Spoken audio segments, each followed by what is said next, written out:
You are now rocking with the hottest boxing podcast in the land with your host, Coach Malachi Williams. True.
For the thousands in attendance and the millions watching around the world, ladies and gentlemen, let's get ready to rumble!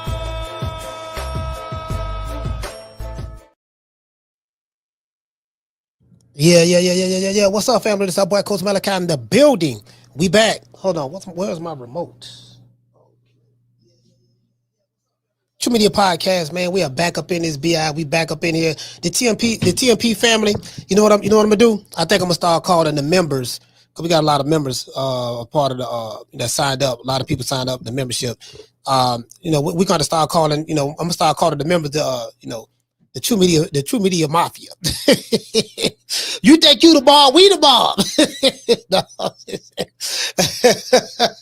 Hey, I got number 2 part. You think you the Bob, we the Bob. You get what I'm saying? Yeah, True Media Mafia, man. You know what I mean? We got some hit men and women on the team too. You know what I mean? Somebody get out of pocket, we snipe them right quick. You know what I mean? Send them a good snipe. Shout out to Mr. Tomato Can. Yeah, man, I had no burnt a little something, man. The stickiest of the icky. You want to smoke with the old boy Rick James? Yeah, I had them burnt a little something, man. I had them working double duty today. We shot our first podcast today at Foster's Barbershop. So the Foster's Barbershop podcast, we shot our first episode today. So I have some editing to do. I got some more things that's coming down the line as well. You guys will know about that, find out about that in due time. Yeah, man, but shout out to everybody, man. Shout out to Comeback Tech. Shout out to Miss Black Panther in the building. Shout out to Trey. Trey, what's going on, brother? Mr. Tomato Can in the building. Green Eyes P in the building. You get what I'm saying? So, it is what it is. Mr. Tomato Can in the building. Green Eyes P. We sit back and make it do what it do over here, man. We ain't, let me blow this up right quick. I have to put it on 300 so I can see exactly, so I can see the screen and stuff like that. All right, cool. We good. Yeah, man. Shout out to Brand. See, Brand, what's going on, brother, man? Duval County, stand up. G5 from the Bronx is here. Big John Doe, what up, though? Big John. Hey, Big John, man, I thought he was a moderator. Oh, okay. Hold on, John. Let me make you a mod right quick. Shout out Big John Doe, what up, though? Hey, Big John, what's up? What's going on, fam? Hey, man, I thought you. Yeah, man, salute to you, fam. Shout out to Big John. Big John, what's going on, baby boy? Yeah, I'm sitting back, boy. Boy, I was sitting back this weekend, looking at we got to get to the bag. That's all been on my mind, right? Because I've been, when they started niggas planning, when I say they, y'all know who they is. When they started niggas planning, justifying the buffoonery, you get what I'm saying? And even it's not just the buffoonery, but it's the timing of the buffoonery. If you're gonna participate, hey, shout out to Big Jag. Big Jag, what's going on, fam? Shout out to Always On Production. Salute, fam. If you're gonna participate in the buffoonery, fine, but it's the timing of it. The timing is everything. You get what I'm saying? It's like, you caught between a pork chop and a whole head cheese sandwich, and then you talking about, yeah, man, now what I'm gonna do? Yeah, what I'm gonna do, man? We're gonna go into Chuck E. Cheese, man. I'm gonna think about going to Chuck E. Cheese. But man, you gotta deal with this pork chop. You gotta deal with this pork chop and this whole head cheese sandwich. Nah, dog, we ain't doing that, dog. We finna go to Chuck E. Cheese, dog. Hang out with Chucky. You know what I mean? Hang out with Charles Edward Cheese. That's Chuck E. Cheese' real name, Charles Edward Cheese. We finna go do that there. You get what I'm saying? To this day. I'm like, nah, man, it is what it is, fam. Hey, shout out to Arnold Brown, man. Arnold Brown. Yeah, man, finna get real busy, boy. We finna get real busy. Hey, shout out to Sonya. Sonya Seago, salute. Yeah, we finna get real busy, man. Right now, man, I gotta step my game up, man. I got a lot of things we working on. Hey, but we try to become millionaires, boy. Boy, I ain't gonna say a lot to you, boy. Boy, shit, nigga, please. To this day, nigga, please. Boy, we got to get the butter from the duck and the duck from the butter. True. That means you got to get it from the muscle. That means there's nothing there. You have to draw water from the Mojave Desert.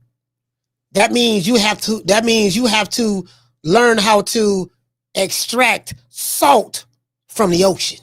You get what I'm saying? Separate the salt from the ocean water. You know what I mean? Because the ocean is salt water. You get what I'm saying? Can you take the water of the ocean and remove the salt from it? You get what I'm saying? That's what that means. Nigga, you got to take nothing to make something out of it. That's what it means. You got to take something to make. Like, I'm gonna tell you something, boy. Boy, I was locked up.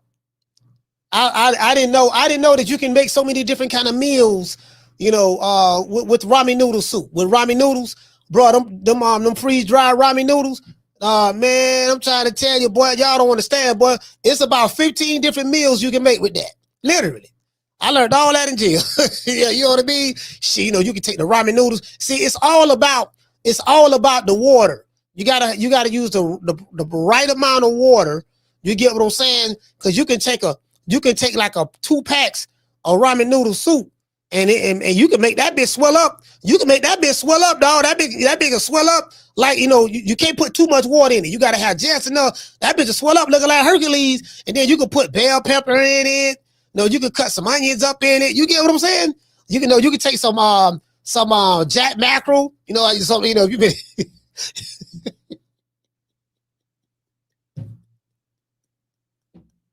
You get some jack mackerel. You get what I'm saying? Chop it up, mix it in there. You can put a little bit of mayonnaise in it. But you can swell that bitch up. But you can feed the whole house. You can feed the whole house with that. True. Yeah. True. Yeah, I'm trying to tell you, man. Shit, you know what I mean?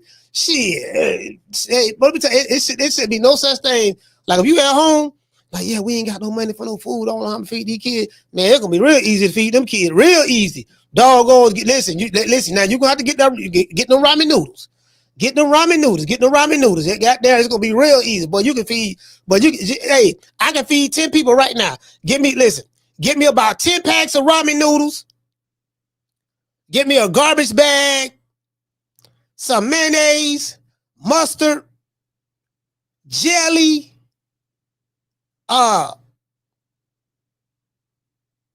some tuna, some mackerel. Yeah, man. It's some crackers. Yeah, man. Yeah, somebody said some Slim Jim. Yeah, put the Slim Jim in there. Hey, yeah. To this day. Nigga be fool. He stop. Hey, let me start. His motherfuckers in the chat ain't never been to jail for. Like, what them niggas talking about? Hey, you can't make all that with no damn ramen noodles. What them niggas talk? What the hell is he talking about? I'm like, shit, and me. What the hell are you talking about? Hey, ramen noodles, honey, do you hear these? Honey, it's a white dude listen to the show right now. Honey, do you hear this nigga on here talking about, he can make all these different meals with ramen noodles and stuff. Like, honey, ramen noodles you can't make any different meals with that. Yeah, I don't know, honey, babes. Those black guys, they always, they're very creative with their jailhouse talk and stuff like that. You get what I'm saying? Shit. There's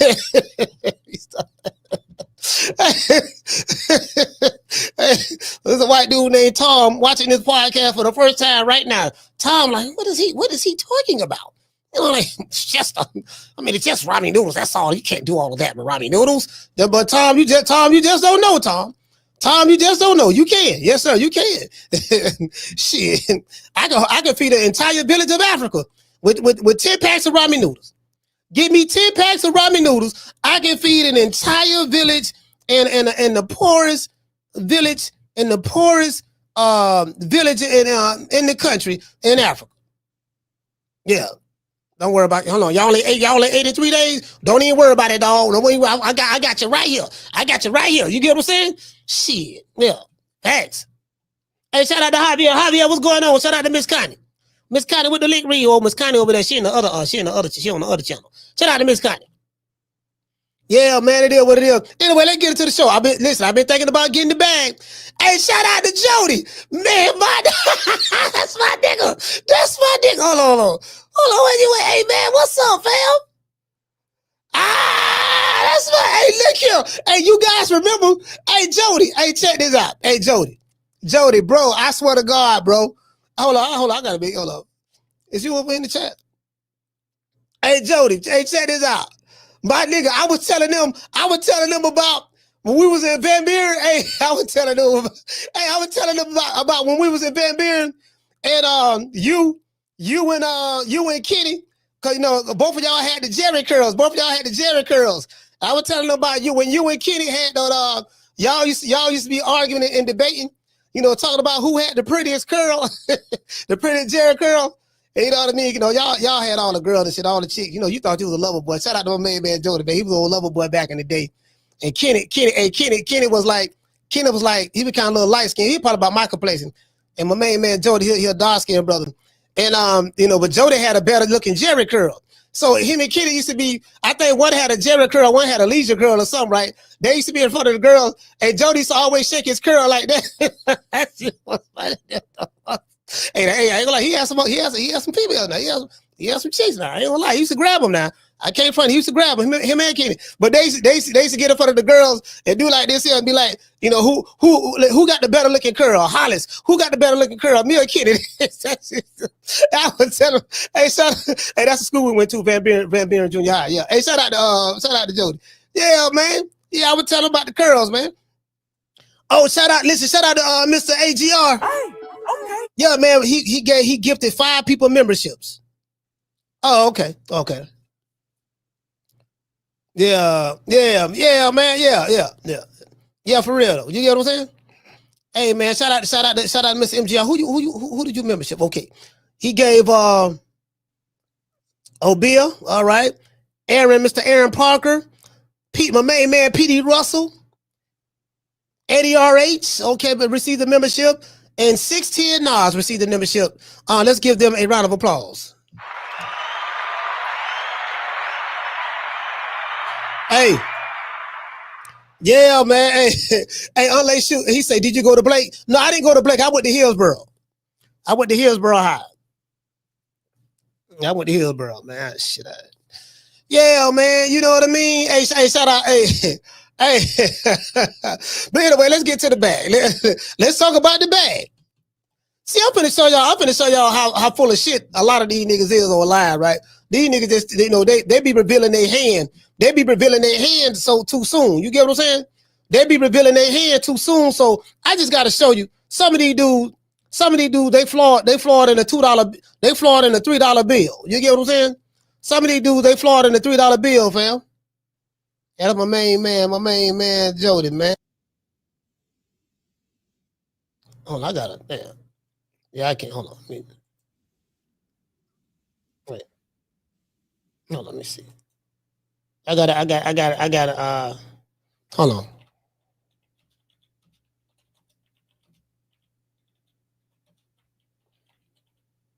Yeah, man, I had to yeah, I had to. You get what I'm saying? I had to say, I got somebody on Facebook that left me a message. So I'm on Facebook. You know, we simulcasting on 2 YouTube channels, Boston Coach Malachi, 2 Media Podcast, Facebook, and X. You get what I'm saying? So I don't. Hey, listen, I have a new Instagram page. Some of y'all, my Instagram down. They don't. Man, I don't know what's going on Instagram, man. I can't, you know, they tripping, dog. They tripping hard, bro. But that's neither here nor there. We have a new Instagram page. Y'all look me up at True Media Podcast. I'm gonna try it right here. Y'all listen, I have 2 posts on there. I have 2 posts on there, right? Y'all go ahead and follow me over here, man. You gonna know it's me, cause this me. Hold on. What the hell? Hold on, y'all better. follow me on IG. Yeah, man, they don't, you know what I mean? They're trying to shut a player. They're trying to shut a player down, man. You know, they sitting there baller blocking. Instagram baller blocking, hating on the nigga, but it is what it is. Hey, shout out to Chief. Hey, Chief, what's up, fam? Hey, shout out to Miss Connie. Shout out to Jamie. Hey, what's up? Hey, bro, you already know, man. I was feeling kind of nauseous a little bit earlier. You know, sometimes when I don't eat, if I'm working real hard, like doing some real like hard work, you know, it's something that takes effort. And outside of working out, no problem. But if I'm just doing some shit, man, I got a headache or whatever. Sometimes I feel a little nauseous. It'll come like, I feel that way for like 5-10 minutes, then it'll go away or something of that sort. So, but then too, it could be that, you know, when it's my body go to call for the weed, he be like, look, dog, we got to smoke, dog. We got to smoke now. Nigga, you ain't smoke. You hungry. You ain't smoke. And then I think that could be it too. You know, I'm not sure, but I got to investigate. Anyways, let's get into the show. Now, is Mike Tyson and Tank Davis proof Jake Paul is good for American boxing? This is going to be a good show today. If you're new to the channel, please subscribe. If some of you are watching this show on your smart TV, please open up the YouTube app on your phone and subscribe. We get a lot of views, but a lot of subscribers. We get a lot of views from non-subscribers. People watch the show every day, but they don't subscribe. So y'all please subscribe. And I think it has a lot to do with the device that they're using. You know what I mean? So if you're just discovering this channel on the smart TV, you don't know to even, you know, go subscribe to the channel for me. Anyway, shout out to Bruce Gas. Bruce Gas, what's going on, fam? Anyway, let's go. What the hell? What I did? Oh, my bad. Man, I am tripping. Bro.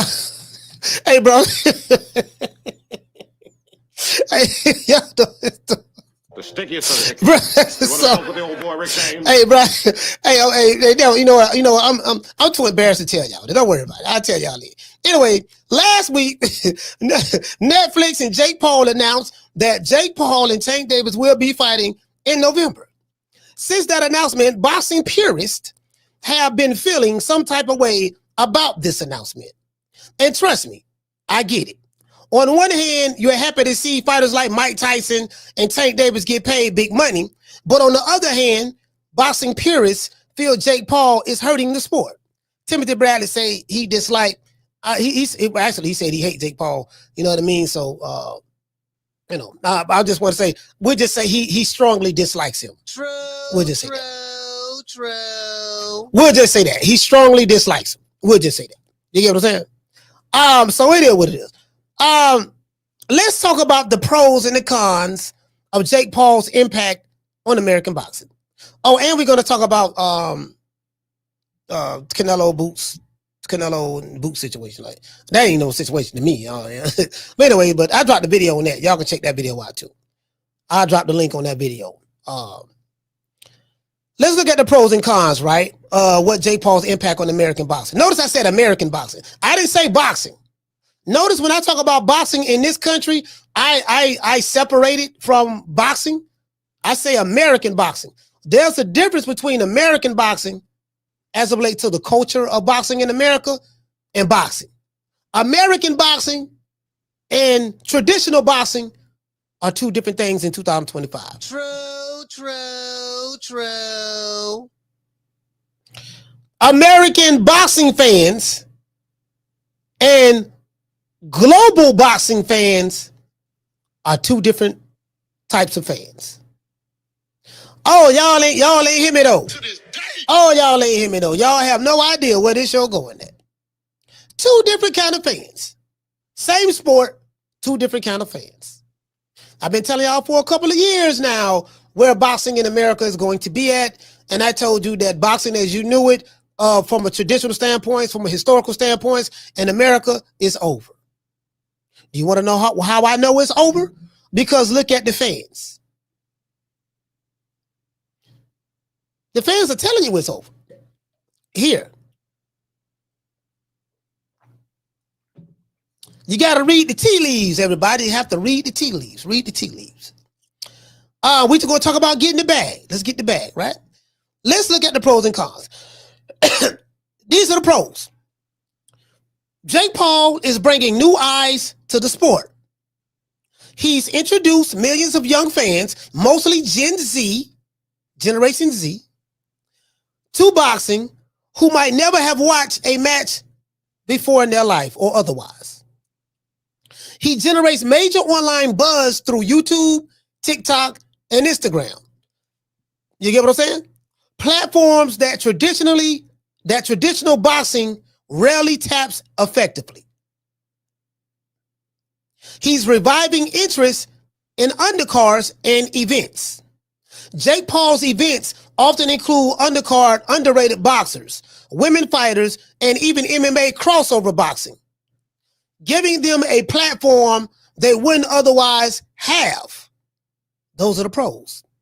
His promotions, most valuable, y'all know MVP promotions or whatever case may be, most valuable promotions help lesser known fighters get paid and gain exposure. People who fight on Jake Paul cards make more money than they ever made before. Tank Davis's highest payday is going to come from Jake Paul.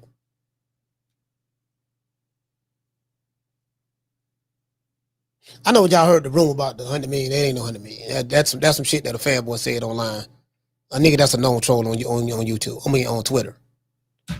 But yet, still, the money he's gonna make fighting Jake Paul is gonna be more money than he's ever made from Al Heyman, more money than he's ever made from Floyd Mayweather, more money than he's ever earned from Leonard Ellaby, more money than he's ever earned from Steven Espinosa.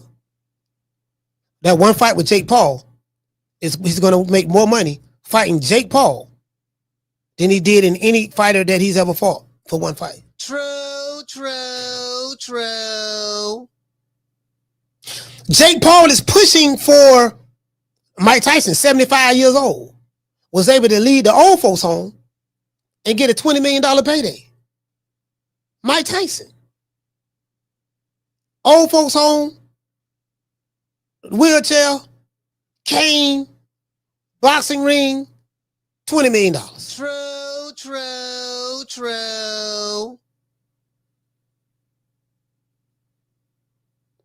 It's about getting the bag, right? So if it's about getting the bag, what's the problem? In America, we are at the, I'm here in the lane. Yeah, get the bag. Okay, cool. But this way it's going at. This way it's going at. And I ain't got a problem with it. I think this shit gonna be a lot more funner. I think it's gonna be a lot more fun than American boxing. I would never call American boxing. I call it American boxing. There's a difference. Believe it or not. Jake Paul is pushing for fighters' pay and reform. Jake Paul has been vocal about increasing the pay wages of fighters in boxing, their health care, and for better transparency, especially in contrast to how UFC treats their fighters. Look what he's done for fighters like Katie Taylor, Amanda Serrano, Mike Tyson, and Gervonta Tank Davis. True.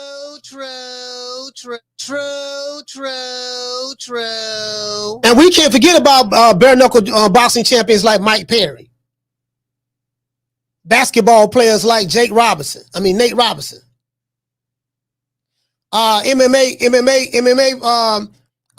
fighters like Tyrone Woodley. Anybody step in the ring with Jake, they get their highest payday. Well, except Mike Tyson. Mike Tyson made way more money than that. But I'm saying for Mike Tyson to be 70 years old and get a $20 million payday and sell out the Dallas Stadium. This man sold out Dallas Stadium. and the servers got shut down. The servers got shut down on when Jake Paul fought Mike Tyson. Ain't no servers gonna get, bro. The servers shut down. That's how popular Mike Tyson is to this day. That's how popular Mike Tyson is right now. Nigga, Jake Paul ain't never had no servers. Any fighter he fought, he never had no servers or nothing like that shut down. On Netflix, the servers shut down. Think about that.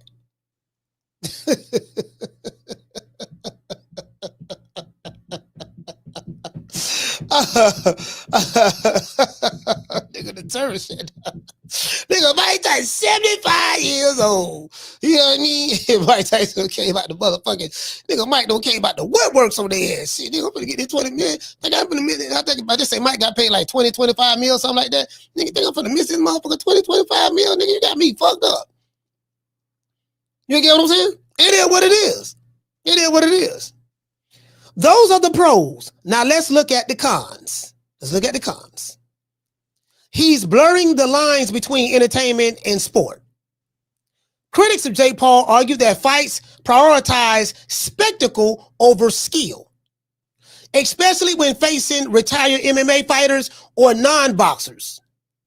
There's a concern he's turning boxing into a celebrity sideshow, undermining the sport's integrity. Lord have mercy. True. Let me read this one more time. One more time. Critics of Jake Paul, these are the cons. I read you the pros. Let's look at the cons. Critics of Jake Paul argue that his fights prioritizes spectacle over skill, especially when facing retired MMA fighters or non-boxers. But guess what? Now we got to include boxers. There's a concern he's turning boxing into a celebrity sideshow, undermining the sport's integrity. True. So for all of those Devontae fans or what, the Taker Maniac, yeah, man, or even a retired fighter, no, man, he got to fight Jake to get his bag. He got to get the bag. He got to do this and do that. What they're telling you is they don't have a problem with the spectacle. See, I listen to language very, very well. Those who are concerned that Jake Paul is turning American boxing into a spectacle, you 100% accurate in being concerned. The difference between me and you is that I have accepted the fact that American boxing is a spectacle, just based on what some of your most popular fighters in America do and how they move. So I don't accept it, and I'm rolling with the punches. You got these fools online trying to convince me that the spectacle that their favorite fighter puts on every time he step in the ring, fighting niggas we know goddamn well he ain't got no business fighting, is the real deal. And you should be happy to see that. So since they have already accepted the spectacle from some of their favorite fighters, guess what? We might as well go all the way with it. True. Jake Paul ain't doing nothing no different than what some of your most popular fighters online are doing. Jake Paul just showing you who you is. Jake Paul don't want to fight no real competition. You got fighters who y'all say is one of the new four kings. He ain't fighting no real competition. Jake Paul picking old dudes to fight that he know he can beat.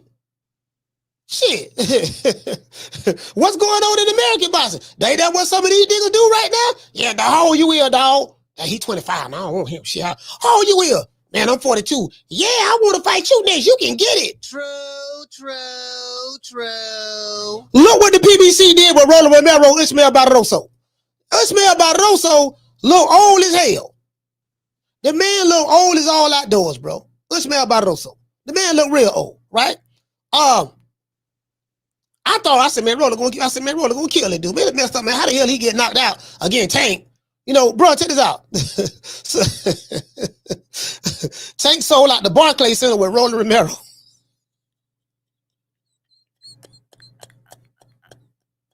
Hey, Schoolo.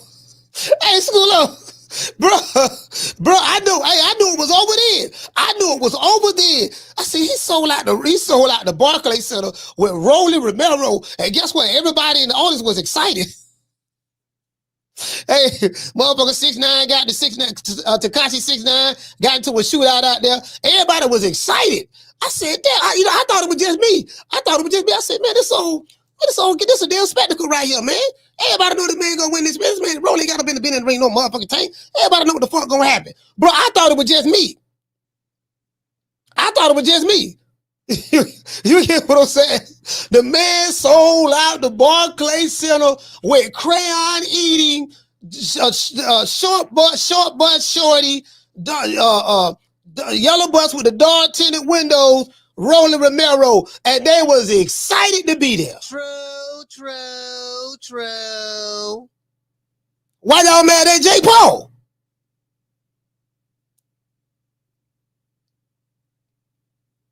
You get what I'm saying? I'm just saying. Jake Paul ain't doing nothing. Jake Paul ain't doing nothing your favorite fighter been doing for years. But anyways, let's go to the next one. Boxing versus YouTube culture. Purists, people who are purists in the sport of boxing, if you are a purist, purists feel that he hasn't earned his place in the ring through the amateur circuits or rankings. He hasn't earned his place through the ring in the ring through amateur circuits and rankings. Yet Jake Paul is ranked. Do you guys know? Hold on, let me show y'all. Hold on, let's pull it up. Let's pull up BoxRec. Oh yeah, this is gonna be a good boy. This is gonna be a good one. Boy, this is gonna be a good one today, boy. I can promise you that. This is gonna be a good one. A good one. All right, Jake Paul. Yeah, this is a good in here, boy. A good in. All right, let's see. What Jake Paul, the problem child.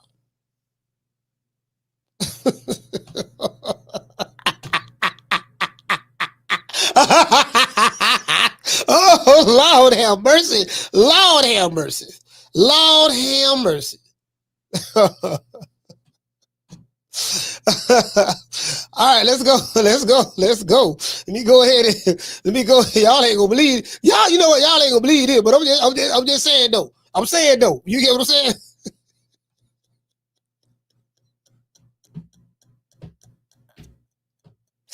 Jake Paul ranked with BoxRec. They got Jake Paul ranked number 8 in BoxRec. Jake Paul is ranked the number 8 cruiserweight in America. He has a world ranking. He has a world ranking of 73 out of 1,552 fighters. He has a world cruiserweights. He has a world ranking of 73. In America, he has a ranking of number 8. So that means there's 7 other cruiserweights in America that's ahead of Jake Paul. Any other cruiserweight after Jake Paul, he higher than them.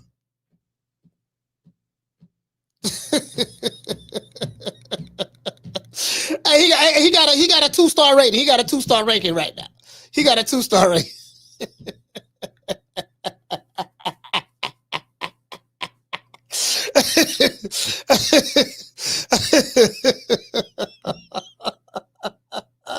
Y'all keep talking about, yeah, you see, nigga, my fighter, he knocking out heavyweights in sparring. Yeah, he doing it. I'm like, okay. All right, okay. Yeah, you gotta get the bag. See, he getting this bag. Okay. Let's get the bag. Let's get the bag. Oh, okay. Let's get the bag. Let's get the bag. Let's get it. Let's go. Purists feel that he hasn't earned his place in the ring through the amateur circuits or rankings. His brass persona and trash talk can alienate traditional boxing fans. There's a lot of traditional boxing fans that say they don't like Jake Paul. I was one of them. I was like, man, nigga, fuck Jake Paul. I don't like no motherfucker Jake Paul. That old fake ass boxing he doing. Guess what? I'm a fan now. True. Jake Paul, the biggest cash cow in America. I'm a fan now. I'm telling you. Guess what? And he live in Puerto Rico. Some would say he more Puerto Rican than Edgar Berlanga. To this day. Some would say. But this bum is taking the easy matches, fighting other bums. Some would say that he more Puerto Rican than Edgar Berlanga. He live in Puerto Rico now. Jake Paul residence is Puerto Rico. Straight out of Cleveland, Ohio. You get what I'm saying? Risk of overshadowing legitimate talent. Jake Paul fights generate more headlines than top professional boxing matches. Facts. To this day. Which can frustrate elite fighters working hard without the same spotlight. So Jake Paul come to the trap. You got a dude named, I remember what Jake Paul said to what the dude name? What he fight for top rank. Shoo Carrington. Shushu Carrington, when Jake Paul fought Mike Tyson, Shushu was on that undercard. And Jake Paul said something so disrespectful to Shushu. Shushu said, I got Mike Tyson. And like he'll ask everybody that was on the podium, who you got? He said, he got Mike Tyson. He'll curse him out, say something. He put the microphone on Shushu. He said, who you got? He said, I like Mike Tyson. He told Shushu to shut his bitch ass up and just be happy that you on my undercard because I'm paying you more money than you ever been paid. Something of that sort. Somewhere around there. I'm trying to paraphrase. You get what I'm saying? I'm not saying he said that word for word, but he was very disrespectful to him. A YouTuber is making more money in the traditional sport of American boxing than the American fighters. Except for maybe a couple. You know what I mean? You know what? Yeah. I'm talking about consistent paydays. So yeah, he's making more than the American fighter. Literally. They ain't fucking with him. But anyways, a lot of people feel that, his fights generate more headlines than professional fighters. As I told you, it ain't but about two stars, 2 or 3 guys who you consider a star in America. I'm saying like cash cow and generate a whole lot of electricity and interest when they fight and selling out arenas consistently and stuff like that. It ain't but about 3. It's a lot of talented fighters in America, but it ain't but 3 that people care about. When I say people, I'm talking about these dudes online. Oh, that nigga ain't no star. He ain't no star like my fighter. My fighter's a star. You see what I'm saying? Nigga, you see what we did? Yeah, he getting paid. We get to the bag. I'm like, dude, sir, you still broke. Nigga, you still broke. Yeah, nigga, we get to the bag. Sir, what do you mean we? I heard your baby mama on TikTok complaining that Trump cutting the welfare benefits, cutting the food stamps and the welfare benefits, and she mad talking some goddamn I'm tired of this motherfucker cutting my food stamps and this some bullshit. And so what? I've been on food stamps for 25 years, but that ain't the point. The point is he ain't got no nerve to cut my food stamps. But you talking about we getting the bag. Well, if we getting the bag, why your baby mama shooting 2 TikTok videos about our food stamps getting cut? True. Yeah, I'm just saying. Fuck you mean we, nigga? Niggas always talking about we. What you from France? Anyways. The bottom line is this. This is the bottom line. Jake Paul is not a traditional boxer, but he's undeniably a net positive for boxing's mainstream visibility, especially in the US, where boxing has struggled to stay culturally relevant. Notice the key word I said, culturally relevant. What did I say? I said, man, boxing has lost its culture in America. There's no boxing culture in America anymore. Back then, when I was growing up, people took pride in knowing how to throw hands. Now, niggas don't throw hands no more. They talking about they got their switch. To this day. Yeah, nigga, I got switches. And they don't even know how to shoot them right. They all one hand and they act like they watching a Don't Be a Menace while drinking a 40 in South Central movie. Or they act like they watching a Boys in the Hood movie or a Menace to Society movie. And I shot at that dude 15 times and missed him. You know what I mean? I hit 10 more people in the back who ain't had nothing to do with it. True. Then when I did hit him, it was jumping in my hand so much. It was jumping in my hand, I couldn't control it. Maybe because you was using one hand, sir. Oh, you know, I just thought about that. You get what I'm saying? But as I said before, Jake Paul is not a traditional boxer, but he is undeniably a net positive for boxing's mainstream visibility, especially in the U.S., where boxing has struggled to stay culturally relevant.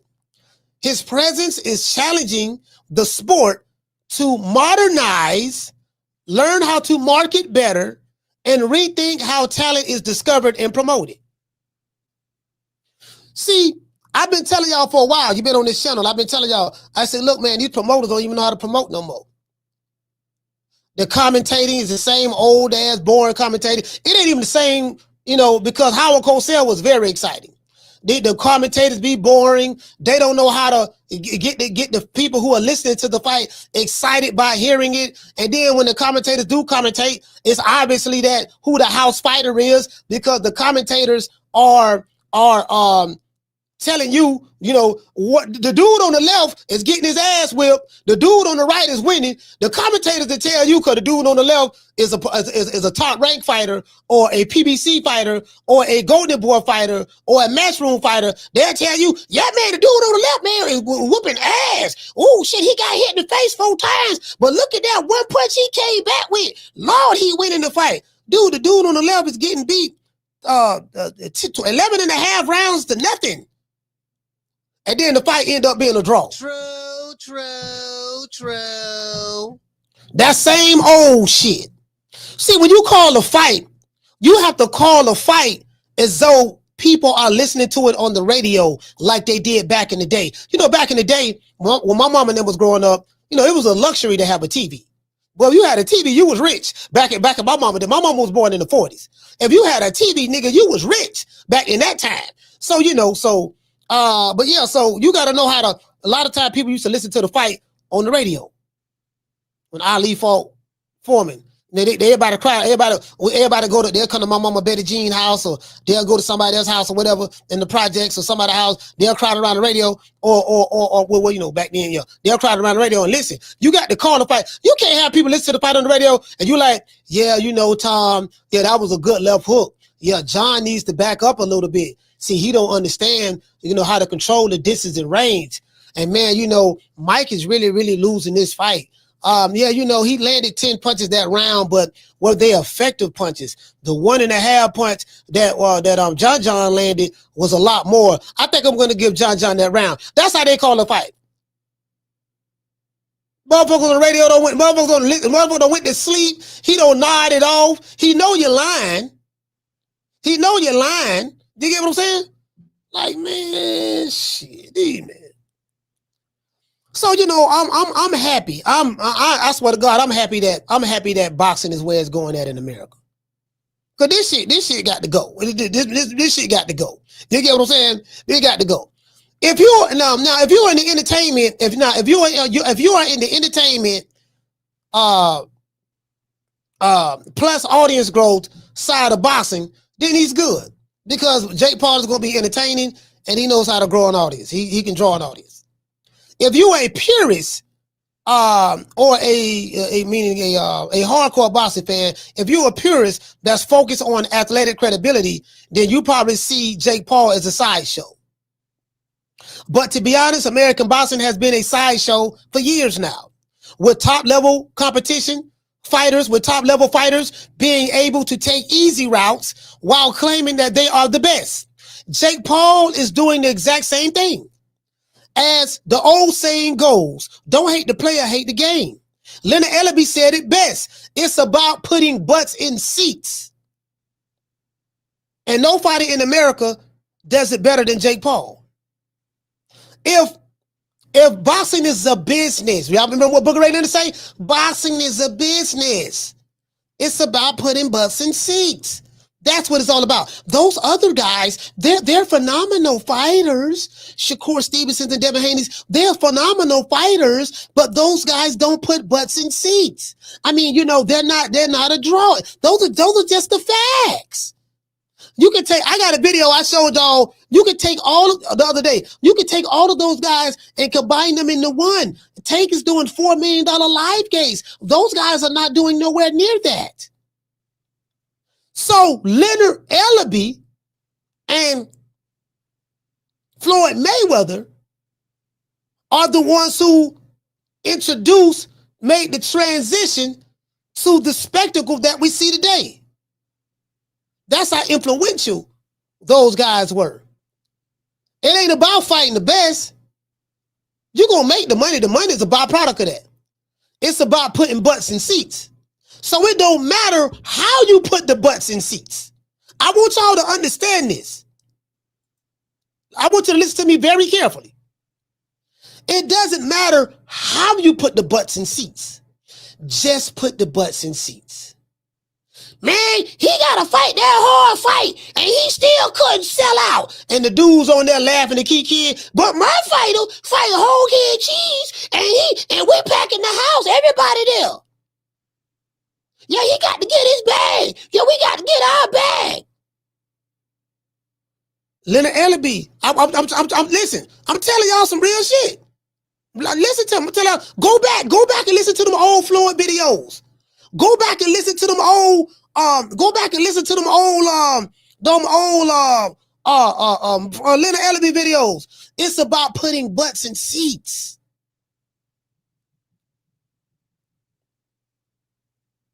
I can be trash. Hey, Schoolo, I can be trash right now. But if I can take Poach Out Willie, talk a little shit, dip a little bit, trim a little bit, smoke a little bit, glide a little bit, go to the ring, and everybody, and then guess what? It's a sold out arena. It's a sold out arena. God, I got 19,000 people here to see me. Yeah, what it's about? It's about putting butts in seats. That's it. That's all it's about. You ain't never heard,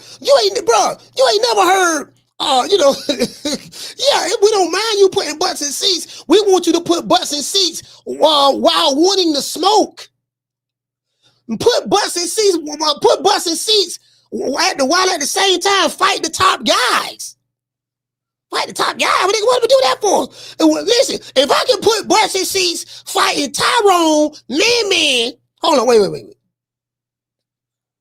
If I can put butts in seats fighting Tyrone, man, Shouty Big Nuts, whole can cheese, Poach Out Willie, Chico Stick, Bam Bam, Hobo Sam, John, and Ray, why the hell I'm gonna fight Optimus Prime, Megatron, the Dinobots, Grimlock, Starscream, Soundwave, Lion-O, Mumra, He-Man, Skeletor? Why would I do that? And so they're in line. And then when you got a bunch of fans online, co-signing it, what does that tell you? This where we at. So you can't get mad at Jake Paul. Your American boxers, your superstar American boxers, have the ones who created the spectacle. They opened up the door for it. That's all I'm saying. You get what I'm saying?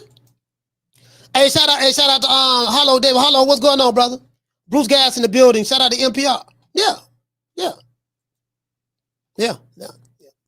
Jake Paul is giving traditional boxing fans like Gervonta Davis, Julio Cesar Chavez Jr. their highest paydays. Think about that. Julio Cesar Chavez Jr. highest payday was not when he fought Canelo. His highest payday is when he fought Jake Paul.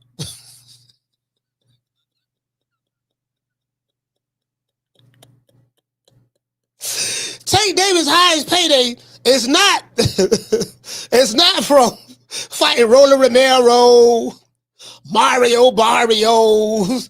It ain't coming from Aesop Pitbull Cruz, Hector Garcia, hell, even Ryan Garcia. His highest payday is coming from Jake Paul. True.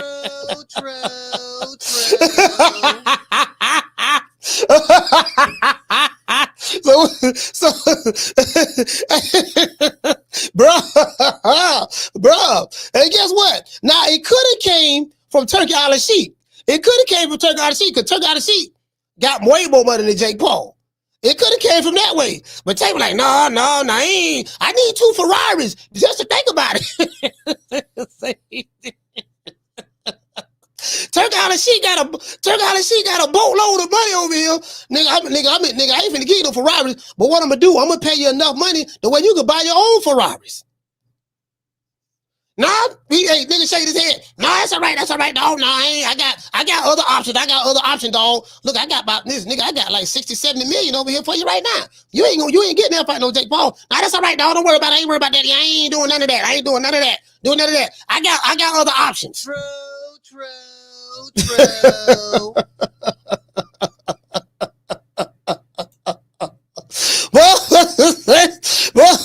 See, I told y'all the boxing culture is over. It's done. I'm gonna tell all you old diehard boxing fans like Bruce Gas, Blood Boxing, Jamie from New York. I'm gonna tell y'all right now.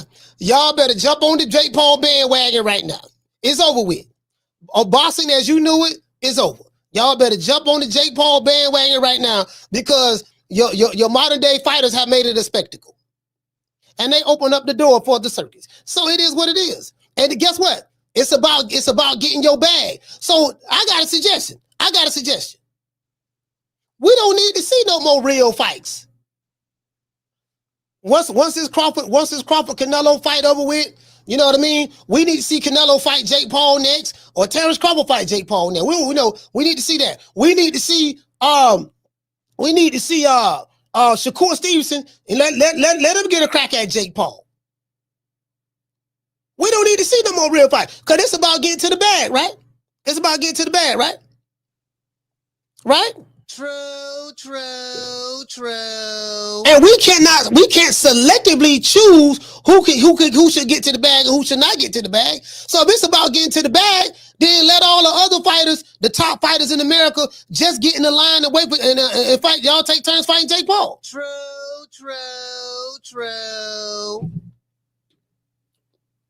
They say get to the bag, right? That's what they say, right? So what's wrong? What's the problem? Hey, Pancho say, I ain't never jumping on the fake Paul wagon. Hey, Pancho say, I ain't never jumping on this wagon. But this ball been taking the easy matches. Fight another ball. Hey, Pancho, I'm trying to tell you, dog. Pancho, I'm trying to tell you, Pam. Pancho, you come on, jump on the bandwagon now, dog. I'm trying to tell you now. This where it's at. Now. I'm telling you now. Fam, this where it's at now. This nigga Jake Paul giving real fighters their highest payday. Think about that. Oh, hell, either way it go. As I said before, Jake Paul is the definition of a cash cow. And yes, he is the face of American boxing, whether you like it or not. He is the face. He sold out stadiums with Mike Tyson. He shut down servers on Netflix. Everybody he fight get their highest paydays. He's taking old, washed up, retired fighters and giving them 20, 25 million for exhibitions. No, for a real fight. That was a sanctioned fight. He's taking 135 pound fighters and paying them their highest payday. You get what I'm saying? Anyway, today's show is sponsored by Foster's Barbershop. If you are in the city of Tampa, download the app Booksy, that's BOOKSY, and look up Foster's Barbershop right here. Foster's Barbershop is located at 1923 West Main Street, West Tampa, Florida, 33607. Download the app Booksy to make an appointment. When you get there, let them know that Coach Malachi sent you, and you will receive a 10% discount. Let's give our sponsor, Foster, a round of applause. Hey, you know what they say? Hey, shout out to D4L. D4L, what's going on, brother? Yeah, you know what they say? Don't hate the player, hate the game. Hey, man, shout out to Buck Nasty, man. Buck Nasty, what's up, fam? Hey, but hold on, Buck Nasty, hold on. I got to make you a moderator over there. Hey, Buck Nasty, what's up, fam? Hey, don't hate the player, hate the game. Don't hate the player, hate the game, Buck Nasty. That's all I'm saying, fam. That's all I'm saying. Don't hate the player, hate the game. It is what it is. Listen, it is what it is. They say it's about getting the bag. So if it's about getting the bag, okay, let's get to it then.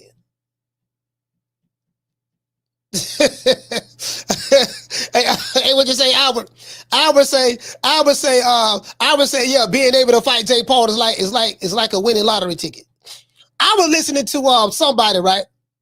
Somebody said that, I want to say it was Antonio Tarver, or it was somebody. So I don't know. I want to say it was either Antonio Tarver or Tim Bradley. I forgot who it was. One of those two guys. I want to say Tarver. They said they looking at Jake Paul as elite. Yeah, you know, Antonio Tarver talk. Yeah, you know what I'm saying, bro. You know what I'm saying? And yeah, you know, and you know, and that's a walking lick right there. You know, Jake Paul is a lick. You get what I'm saying? Like Jake Paul, he's a lick. I'm like, well, shit. You know, people looking at Jake Paul as a lick, but Jake Paul is looking at your favorite fighter as a lick. True. Hey, shout out to my main man, Big Mason. Y'all looking at Jake Paul, man. Jake Paul a lick. No, Jake Paul ain't no lick. Jake Paul looking at you like you a lick. Because he need a dance partner to justify the big money that he getting paid from Netflix. He need a dance partner to justify the type of money that he's getting paid from Netflix. So you the lick.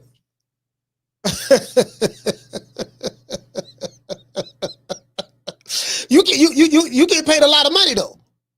He using you to build his profile up. He getting the money and the profile. You getting the money. He getting the money, the profile, the bragging rights, the notoriety. His popularity is getting bigger and bigger.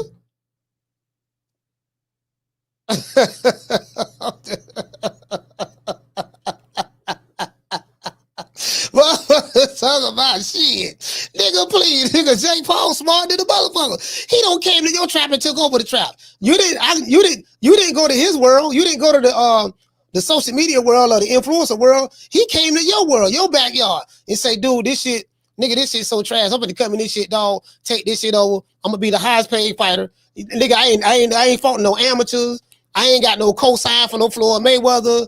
I ain't got no cosign for no Terrence Crawford. I ain't got no cosign for no Canelo. Nigga, I'm just coming in this shit, dog. Do what the fuck I want to do. Pick whichever nigga I want to fight out. And guess what? Everybody want to fight me. Andre Ward called me out. Andre want to smoke. Let's see. Anthony Joshua want to smoke. Tank said he wanted to smoke a while ago. He finna get it. Everybody, listen, I got professional fighters in their prime and past their prime and no retired. They in line waiting to fight me because of the payday I'm gonna give them. True.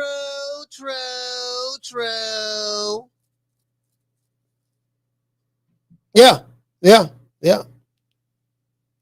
See, that's the reality of the situation in American boxing. Jamie, this where we at. Just gotta throw that out there. They say, and according to the niggas on, it's about getting the bag. This is what the content creators are saying.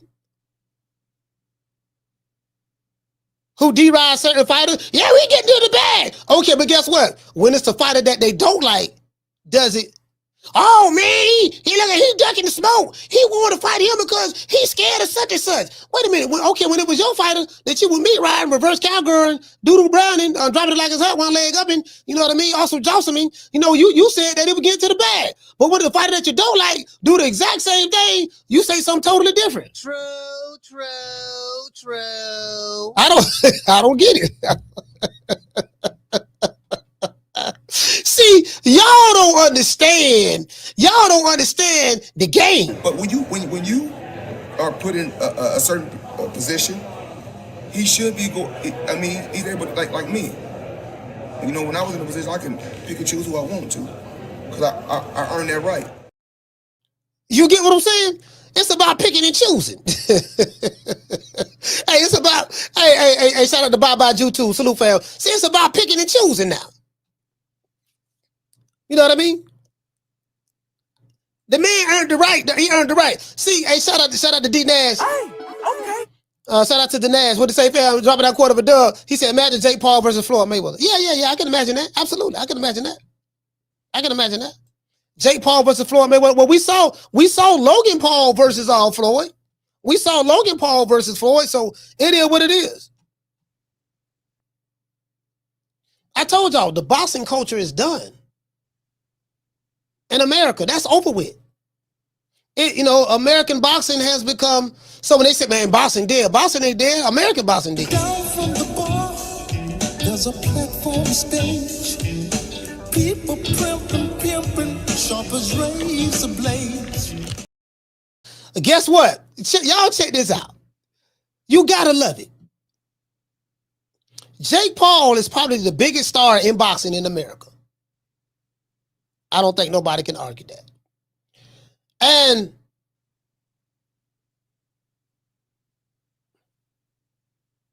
Logan Paul is one of the biggest stars in WWE. So if Logan Paul, let's say he become a WWE heavyweight champion or whatever. I don't know if he ever held the title, because I watch WWE. Y'all know I'm crazy about it now. Logan Paul, there's a possibility potentially he could be the biggest star in WWE. But he's leaving his mark there. He's taking it over, right? He doing his thing, not taking it over, but like he's one of the big dogs in boxing and wrestling now. Jake Paul taking over boxing, Logan Paul taking over WWE. You can't make this up. These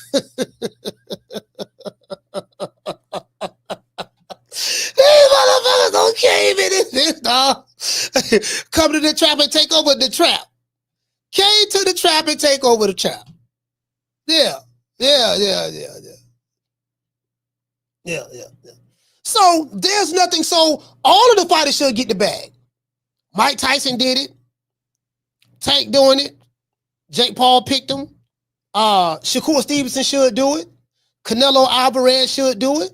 You get what I'm saying? Like, it is what it is. If we gonna say get the bag, let's let all of them get the bag. Let all of them get the bag. I don't think there should be any more real fights in American boxing. After this Canelo and Crawford fight, we don't need any more fighters fighting each other. We need all the fighters to wait to fight an influencer. We can match Shakur Stevenson up with Jake Paul next, or we can match Devin Haney up with KSI. Just all influencers. We can take Kai Cenat. We can take Kai Cenat and match him up with Abdullah Mason. Kai Cenat huge. That's gonna be some big money. Jake Paul already got it on lock. We already know that's big money. Jake Paul giving every fighter who fight him their highest payday. For the most part. You know what I'm saying? So, well, I don't know if he can get Anthony Joshua his highest payday. Anthony Joshua have some big money, like paid for one fight. You know, have some big money and stuff like that. And Alexander Usyk got paid $132 million his last fight. And the fight before that, he got paid $100 million. So I don't know if he can pay Usyk that kind of money. You get what I'm saying? But you get what I'm saying, though. Braska Rod say, damn, coach, what you smoking on? No, I'm saying some real shit. I mean, why stop there? See, this one I'm smoking on. We can't be picking and choosing. We can't be picking and choosing. Okay, yeah, no, he should get the bag. Okay, why the other fighters can't get the bag? Why the other fighters can't get the bag?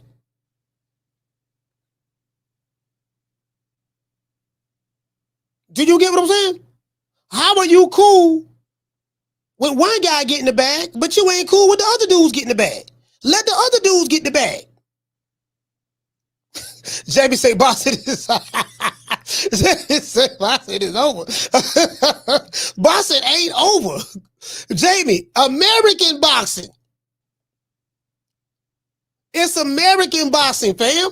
They not doing this in Mexico or Japan or Eastern Europe or, I mean, they doing a little something in the UK. Tyson Fury and Anthony Joshua did fight Ngannou, but Donovan Ngannou, Ngannou, they did do that. But I'm saying for the most part, the UK have a boxing culture. Like they crazy about boxing over there in the UK, bro. Like they throwing hands about boxing in the UK, drunk on shandies and everything, fighting them. You get what I'm saying? They selling that, bro. When they go to a fight, it's 60, 70, 80,000 people there, packed. The UK don't even play when it come to boxing. To this day. America, the total opposite. America, niggas be online arguing about fights.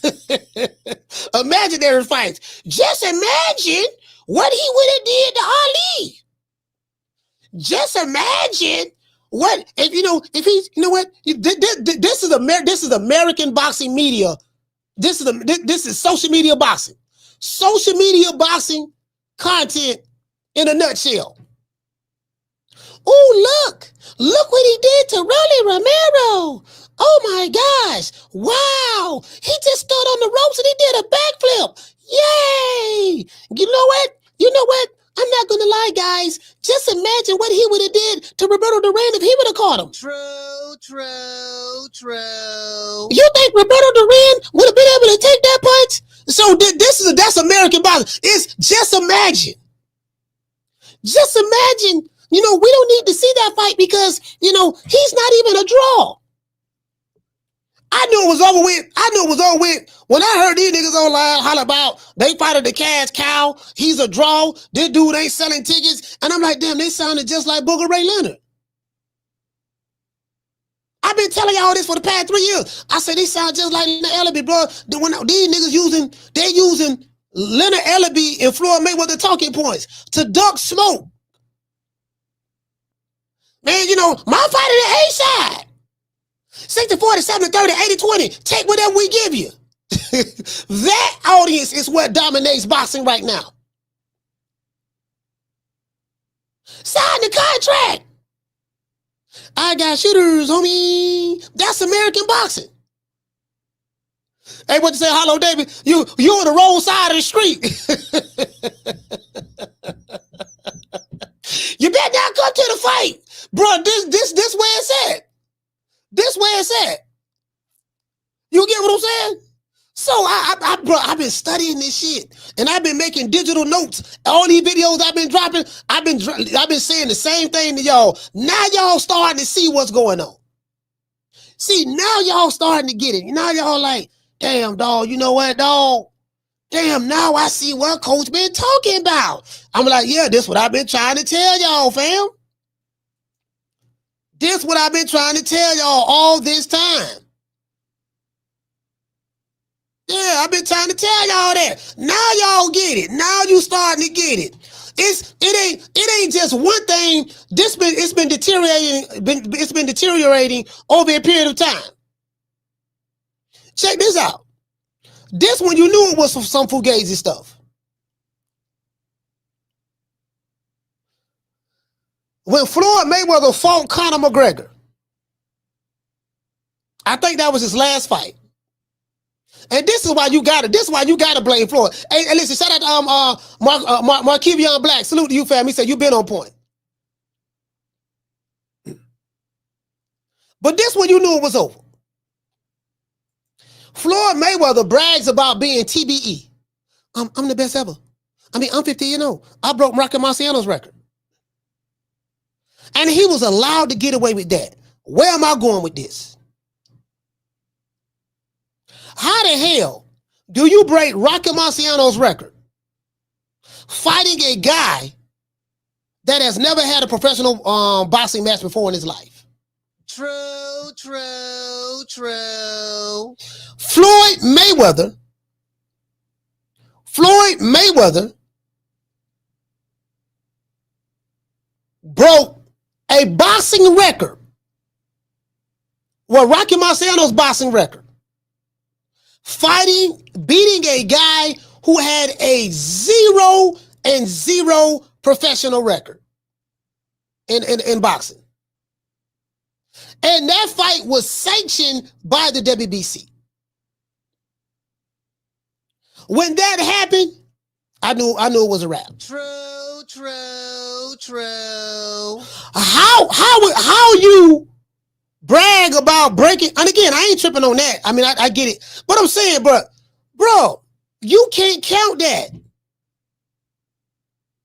I can see if he beat a real fighter. Let's say he fought Andre Berto in a rematch and beat him or something of that sort, right? Fought him again or whatever. I get that. Ain't nothing wrong with that. At least you fought a real fighter. You took an MMA guy, crossover boxing. An MMA guy, he was the biggest name in the MMA. If anything, that fight should have been an exhibition. Conor McGregor and Floyd Mayweather should have been an exhibition match, very similar to Tank Davis and Jake Paul, or that should have been an exhibition match. How was that counted as a real boxing match, and you got it on your record as a victory? Yeah, I broke Rocky Marciano's record, beating a guy who had a 0-0 record in boxing. Literally. When I saw that, it's over. So when people say, man, you got to blame Floyd for a lot of this stuff, I be like, damn, you know what, dog?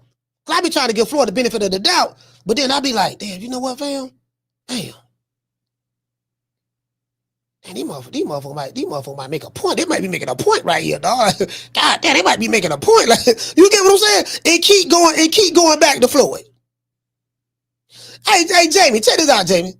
That's like Canelo Alvarez having his last fight.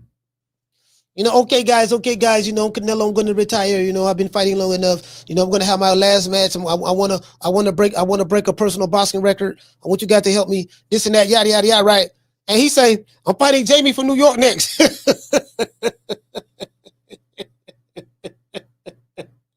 He goddamn it, he break the record. Yeah, nigga, Canelo beat Jamie. That's what you saying? I'm like, dude, Jamie has a 0-0 record. How he break a record on fighting a nigga we never had a fight before? Yeah, but he the baddest thing in MMA. That's MMA, fam. That ain't got nothing to do with boxing. This should be an exhibition match. You know what I mean?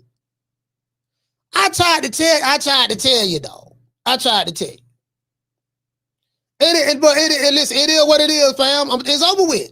I've been told y'all that. We must internalize the flatulation of the matter by transmitting the effervescence of the Indonesian proximity in order to further segregate, to preclude on the issue of world domination would only circumvent circumcise the revelation that reflects the aphrodisiac symptoms which now perpetrates the Jericho's activation.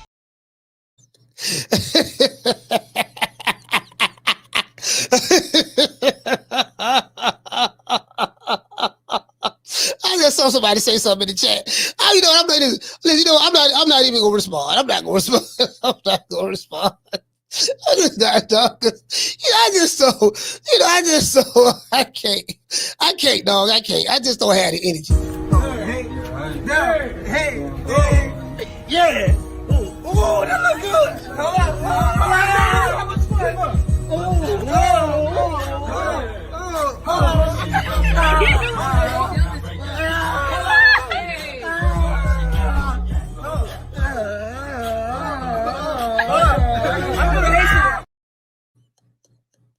That's American boxing in a nutshell.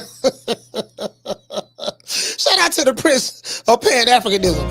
See your eyes shine, she's my snow bunny, please. In the winter lights, she's my sweet Dr. Queen. Talk to my nose, this love was God is so raw. Make you move, stepping out of control. It's me against the light, snow bunny. Moving on the bar, everything's alright.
Hey, you know what I mean? Hey, for all the people in the chat, y'all know what we need? Donations.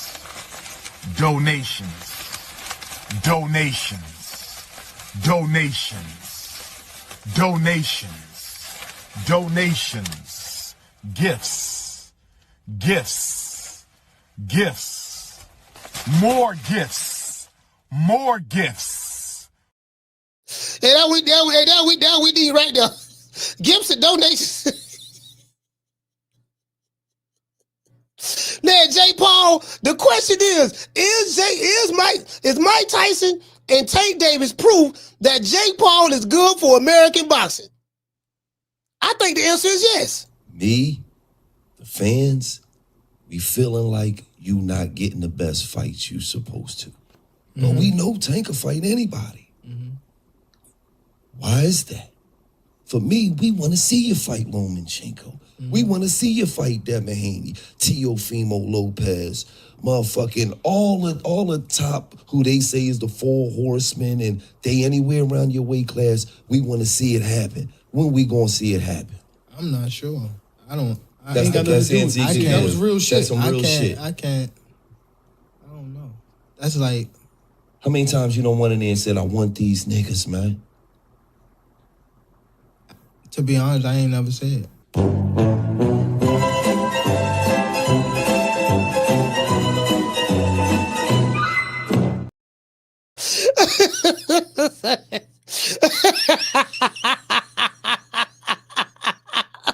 Hey, just imagine going online, threatening niggas, having 10, 11, 12-hour live shows, bragging about how much your fighter want to smoke, and he calling niggas out, and niggas is ducking him, only to have your fighter go on a national podcast and let you know, now, you know what, though, I ain't never asked for no smoke, to be honest.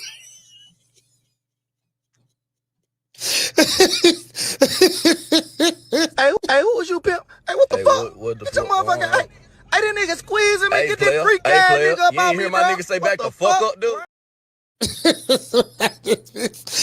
You know what I'm saying? Just imagine. Now, let me tell y'all something now. Now, we do have hope. We do have hope for all of those boxing purists in the chat and those hardcores. If y'all are, we do have hope now. We got hope. If y'all are furious, upset and upset and you feel like it's over with in America, we got some hope. We got hope. Oh, pussy ass nigga, what's going on, boy? I'm telling you, boy, I'm knock your fuck ass out, boy. Blow for blow, pound for pound, nigga. I got the title, nigga. I'm telling you, boy, I'm finna knock one of you what kind of niggas out. Nigga, I got these hands, nigga. I'm throwing them paws at that nigga, finna knock your ass down again, nigga. Get your ass back up, nigga. Don't run, nigga. I'm telling you, boy, I want all the smoke. Nigga, I'm throwing them paws, nigga. I'm putting them hands on you, nigga. I told you what I'm gonna do to you, nigga. Catch you with the check left hook. Nigga, check left hook, nigga. I told you, boy, pound for pound, nigga. I'm the best. This more action than any Devin Haney fight. Put these paws on you, nigga. I told you, I got your backing up, nigga. I got your backing up. Nigga, watch that check left foot, knock your ass down again, nigga. I'm telling you, boy, it is what it is, nigga. I'm gonna make it do what it do. I'm telling you, boy, we ain't even playing over here, boy. So we got hope. We do have hope. Now we just saw two rabbits throwing paws in the pocket.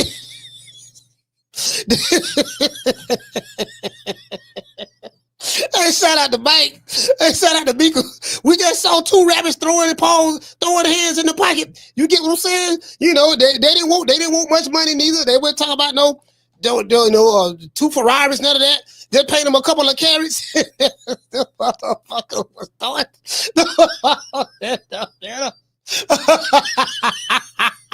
It was two knockdowns. Hey, shout out to Benny Brucker. It was two knockdowns in the fight. We didn't need no referee. Wasn't nobody holding and grabbing and hugging. Well, none of that. It was just, just straight paws.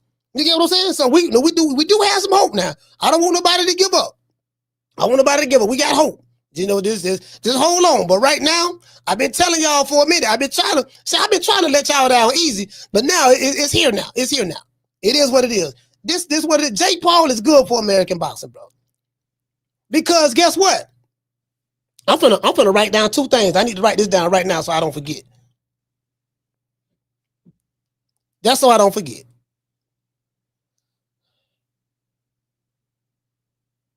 That's why I don't forget. Right here. Hold on.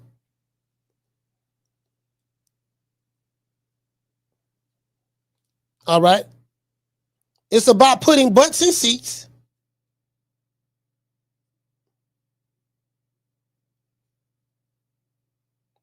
It's about putting butts in seats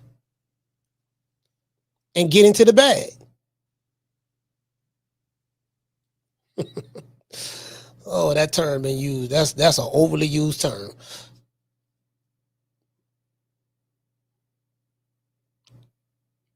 If it's about putting butts in seats and getting to the bag, how is Jake Paul bad for boxing? True, American boxing. True. Hey, shout out to Mike. What did he say, Mike? He said, Coach, you got me crying.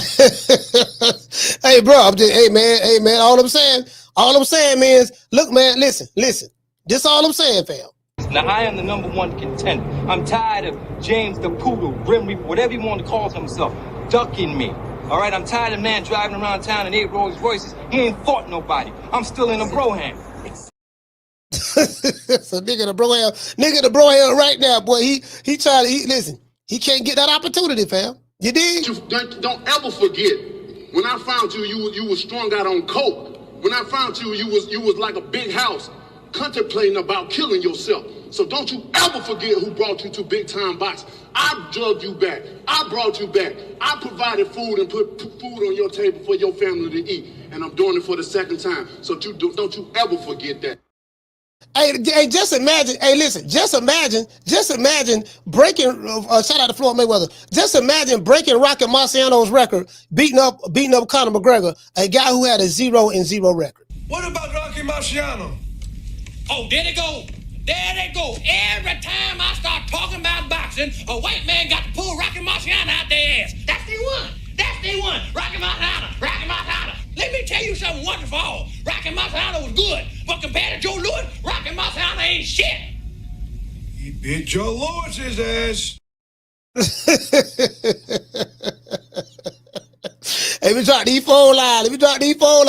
I want to hear what the people got to say. Could we do it for the people, by the people, of the people, because we come from the people? And if the people don't like it, then we can't do it. But if the people like it, we do what the people do because we want to make the people happy. And once you have the people on your side and you do it for the people, by the people, other people, with sweet land and liberty, you know what I mean? We can make justice prevail for the people because that's what the people want. They want happiness, freedom, justice, and equality, and they want to have the ability to be able to make some money to take care of their family. And it ain't nothing like some money with the honey. You want to talk some shit?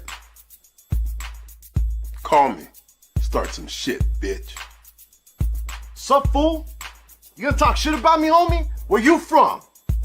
Hundreds of niggas is waiting for your motherfucking call, and they all talking shit about you right now. Call the coach at 530-494-9636. We waiting on your bitch ass. Hey, somebody in the chat said it was Berto. Yeah. You know what? You might be right, fam. I think Floyd broke the record for Berto, but that ain't the point. The point is, the Conor McGregor fight is not supposed to be counted as a real boxing match. That's the whole point, fam. You might be right about that. What I'm saying, the Conor McGregor fight, that should have been an exhibition at best. Do you get what I'm saying, fam? That should have been an exhibition, fam. That's not a real fight. The dude has a 0-0 record. Don't have no amateur. You get what I'm saying? Like, bro. Yeah, nigga, he was the man in the MMA. That's like me saying The Rock, Stone Cold Steve Austin was wrestling and stuff, and he was in the height of and he was on top of the game, him and The Rock, and they get in the ring in the 90s. And they get in the ring with him, they get in the ring with the 90s, even the late 90s version of Mike Tyson.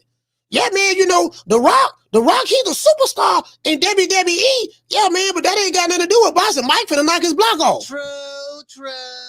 True. Mike finna knock his block off.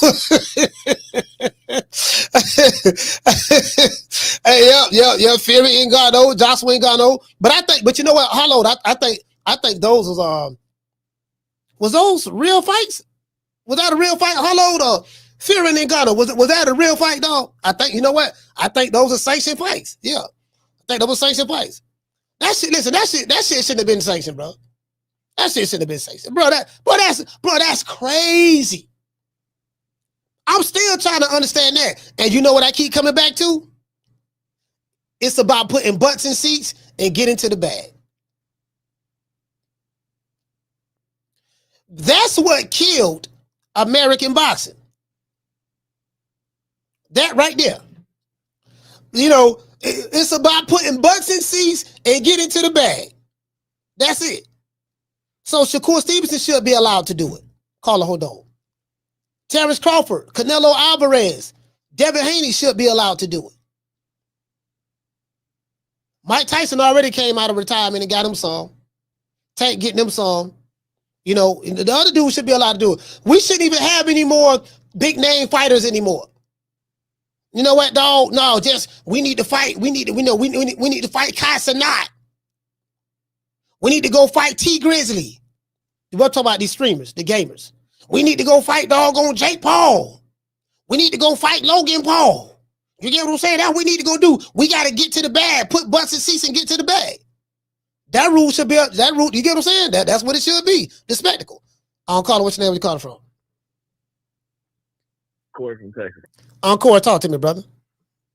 I'm glad you made that video. I wanted to shout you out for that. The one with where you talked about Boots and Canelo, man. You know, I understand certain people, but you know, it's funny how niggas don't want to stay on code when it comes to fucking somebody's baby mama, but they want to stay on code for everything else.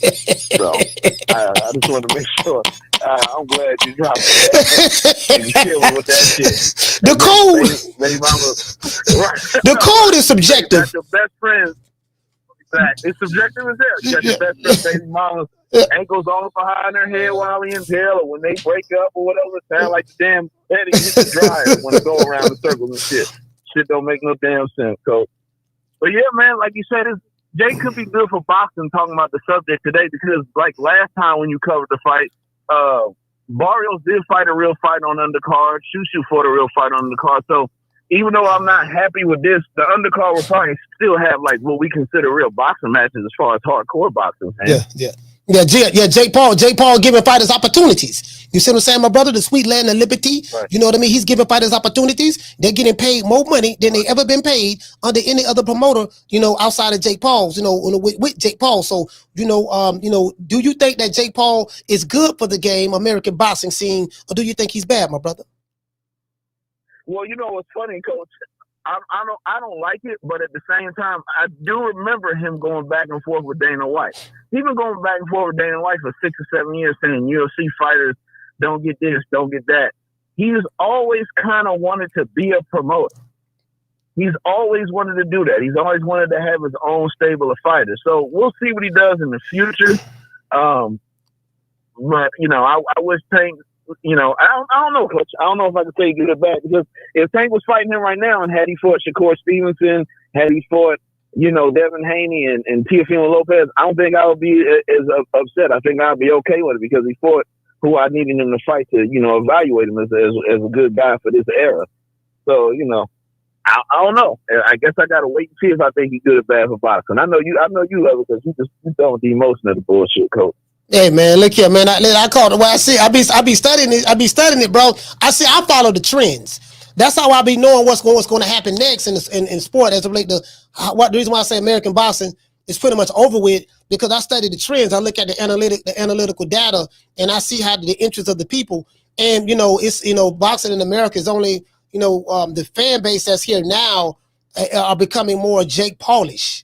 You know, and you see that with some of the fighters who are real fighters, like a Gervonta Davis and Shakur Stevenson and Devin Haney and Ryan Garcia and stuff like that. But the popular fan base is more along the lines of that.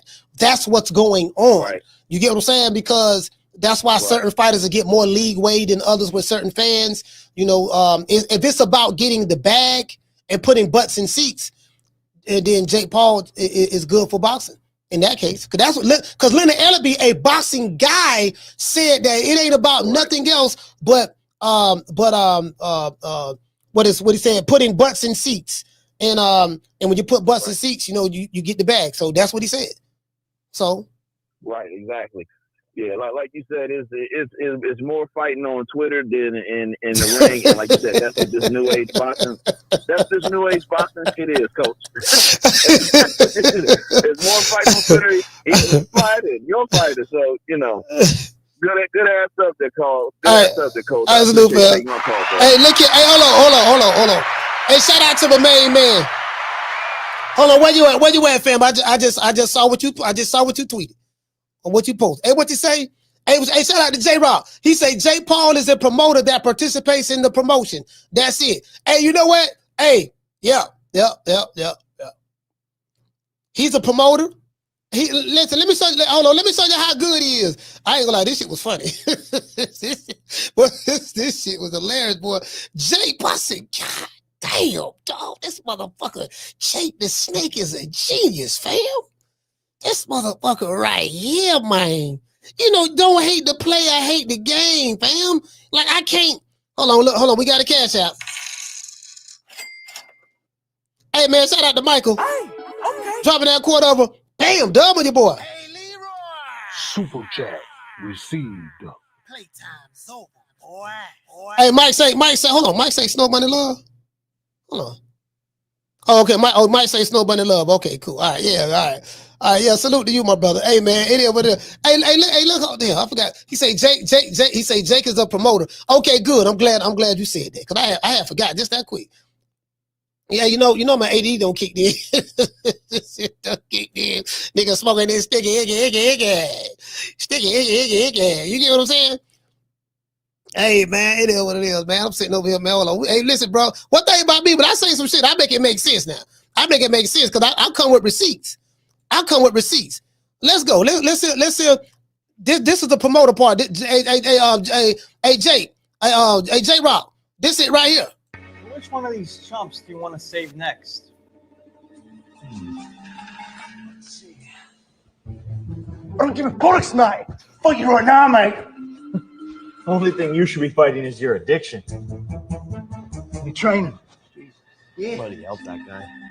Listen, all me and Moms want is for you to cut half your body weight, and we got ourselves some. Shh. Good boy. This is my call out. J Paul, what's up? What up, J Paul? Oh, Gervonta. Bro.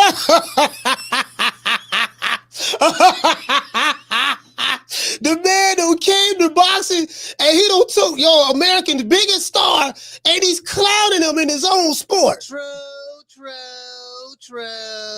They say, yeah, man, Jay getting the bag. What you think J Paul doing? What y'all think J Paul ain't getting a bigger bag? J Paul is the one who got the deal with Netflix. He makes content and he sells it to them. Netflix buy the content. They buy the rights to it. What you think J Paul doing?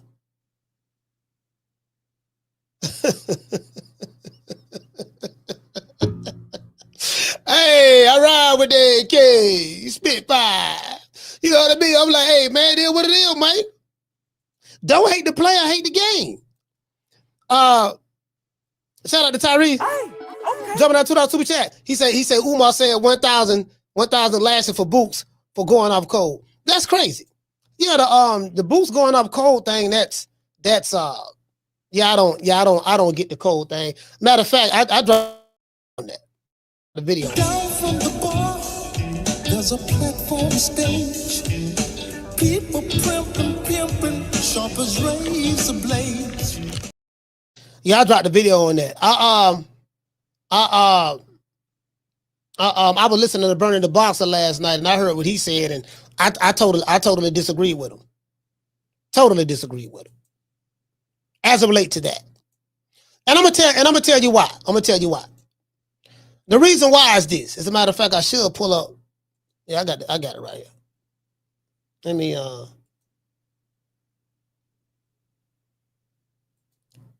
me do this. I wanna show y'all. See, this the video I dropped on it yesterday, right? See, you can't hold the man accountable for something that he probably don't even know about. And you can't hold, see what I see going on online is people get upset when other people don't live up to their standards. Oh man, you know he off cold. What's the code?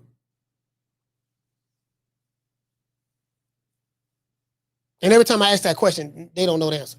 So I break it down here. Let me let y'all see this. Give y'all something to look at. Share this video. Let everybody know that we go live every day from 3 to 6, or 3 to 5:30, Monday through Friday, Eastern Standard Time.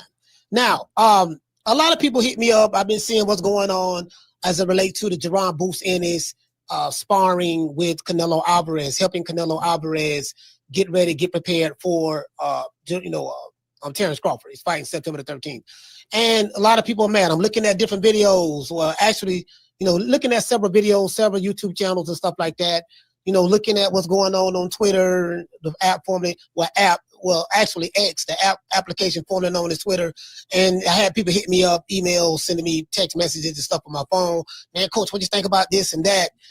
Some people feel that Jerron Boost Ennis should not be in camp helping a white Mexican, train to prepare to beat another black African-American fighter. That's how some people are taking it, the ones who are on code and stuff like that, who follow the code and stuff like that. And I'm gonna break down what the code is in a minute. But however, I don't look at it that way. I'm gonna tell you why. Someone like a Jerron Boost Ennis, he built his whole career, or his handlers, built his whole career, pretty much a certain part of his career, most definitely, being attached to Terrence Bud Crawford. He's looked upon as being Crawford 2.0. This is what, Philadelphia YouTube channels, team members of his team have said in several videos. There's a million videos out there saying this, and they're saying that, hey man, he's better than Crawford because he's a switch hitter. He's taller. He's a switch hitter. He's more athletic, this and that. So Jerron Boost Ennis' whole name, his career was built on Terrence Bud Crawford's name, pretty much. You know what I mean? So it's even to this day, you know what I mean? Even to this day, people say, oh man, well, because he's a switch hitter. And I get that, it is what it is. But to me, they don't fight the same. Outside of switch hitting, there's nothing that Jerron Boost Ennis does that's similar to Terrence Bud Crawford, outside of just being a switch hitter. You know what I mean? So, it is what it is. That's how I see it. However, I'm not upset with him for training with Canelo to help Canelo, beat Crawford. Because the reason I'm not upset with him, what is Canelo supposed to do? Like I would think that's a gimme, that you know what, he's fighting someone that lets me know that Canelo is taking this fight very, very seriously, and he needs someone in there that can closely replicate Terrence Crawford to the best of his abilities. You know what I mean? To give him a look. That's so if he sees something in the ring when he fights Crawford September the 13th, you know what I mean? He could be like, oh, okay, I went through this in sparring with Boost. Only problem is Boost is not Crawford. They don't fight alike, to me. Outside of switch hitting, they don't fight alike at all, in my opinion. You know what I mean? I'm just watching him. I'm like, he is, I guess he would be the Temu version of Crawford. You know what I mean? If you want to say that, but his whole name and image is being built off another man's name and image. Did you get what I'm saying? The very same thing that Team Boots would say that Brian Norman is doing. Well, not Team Boots. I even heard Boots say this in a press conference. He said that I think it was after he beat Mantis Stanionis, and he was talking about Brian Norman Jr. And he was saying, oh man, look, they just clout chasing. They're trying to build their name off of my name. Well, you doing the exact same thing to Terrence Crawford. You built your name off of Terrence Crawford. So I say all that to say this. I'm not upset with Boots for training with Canelo. He can do what the hell he want to do. The man can do whatever he want to do. He's probably a fan of Canelo.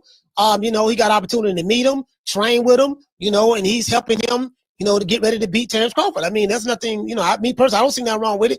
I don't think it's going to help either way it go. What's going to happen is what's going to happen, in my opinion. But however, I want to address the code situation, because I was watching my main man, Blue Blood Sport TV, shout out to Blue, and he was talking about how, Virgil Ortiz would never do this, or Errol Spence would never train and to go spar with Canelo Alvarez to prepare him for Terrence Crawford. And I do agree with that. Errol Spence will probably never do nothing like that.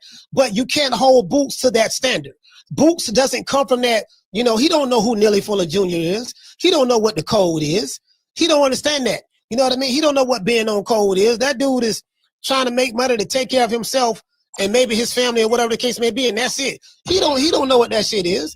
Like, he's not going to take any stance, for any kind of solidarity, to be with his people. So for all of you guys who are confused on what's going on, let me explain to you what the code is, what they're talking about. So basically, the code is this here. RIP to R.I.P. to Neely Fuller. R.I.P. to you. Neely Fuller is the one who actually coined the phrase being on code. Being on code means upholding an unspoken system pretty much of beliefs, right? Beliefs and behaviors that pretty much prioritizes the well-being and advancement of the Black community over individual interests. So when you break that down, that's not what the Black community is in today's time.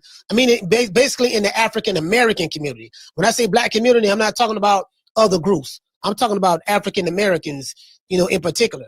So, cause that's where it came from. So, you can't expect Boots to uphold a system of beliefs and behaviors that will prioritize the well-being and advancement of the Black community over individual interests. Boxing is an individual sport, and everybody's going to always, put their own self-interest over the group. Floyd Mayweather has done it. These people don't care nothing about that. Whether it's any of these celebrity boxers or fighters, they are not a part of that code. They're not a part of that code. Do you get what I'm saying? So we can't hold them accountable to that. And I'm not saying give them a pass. I'm just saying that's just the reality of the situation. These guys are not that. The reason why you are upset is because Boots has not lived up to your expectations. I keep telling you, me as a fan of the sport of boxing and a content creator myself, I don't have any expectations of any of these fighters. I don't have an emotional attachment to any of these fighters. Whether they live or whether they die, I don't care. Do you get what I'm saying? I don't have an attachment to them because these fighters don't give a damn about whether you live or whether you die. These fighters come in the game. They're trying to make money for themselves and their families, and that's it. They're not Muhammad Ali, fam. None of these fighters are Muhammad Ali. None of these fighters are any of these guys. Like Ali is Ali. These guys don't know nothing about the code. They don't care nothing about the code. Everybody's in it for themselves.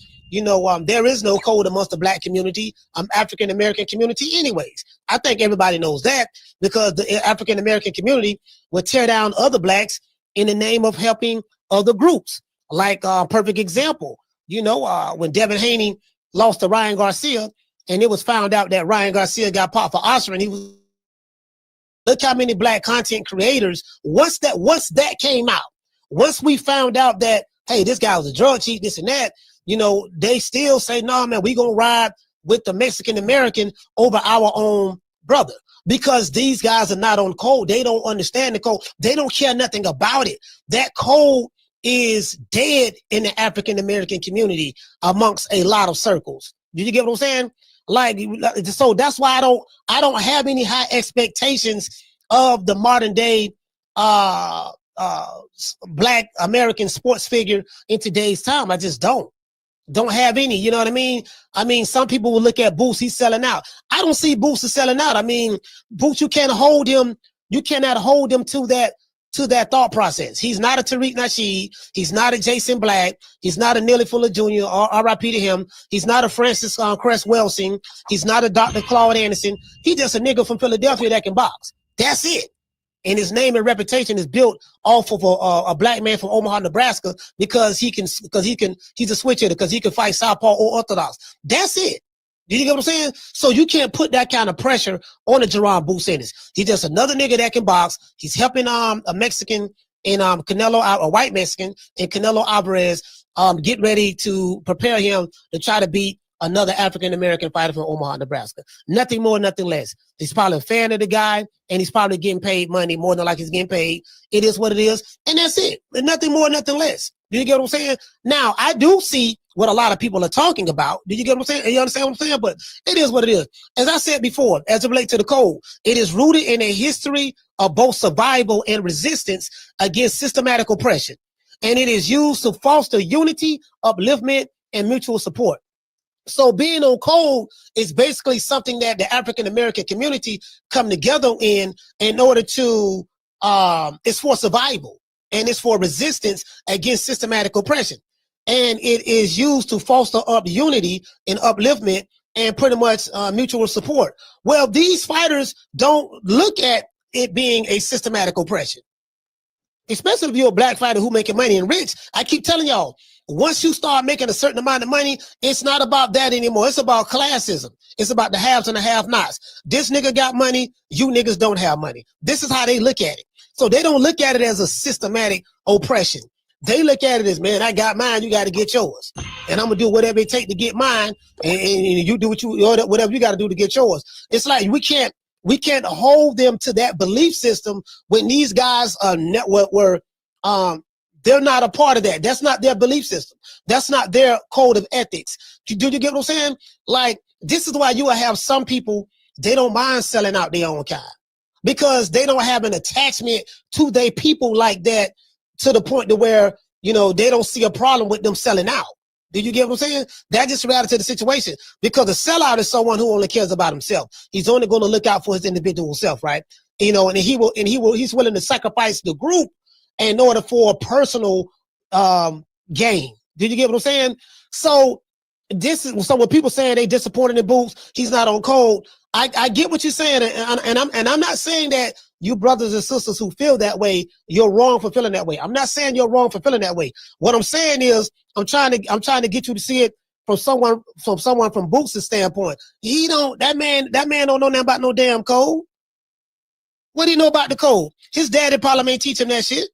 His daddy probably ain't teach him about no code. And look, man, if you go do this, you get what I'm saying, it's going to be looked upon as you selling out your own people for the benefit of the other man. He don't look at it that way. And guess what?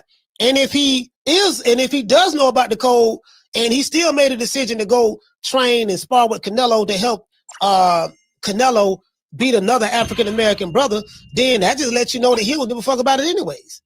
So the reason why I'm not upset with Boots is because I've never had any expectations of him anyways. I look at Boots like I look at Gervonta Davis.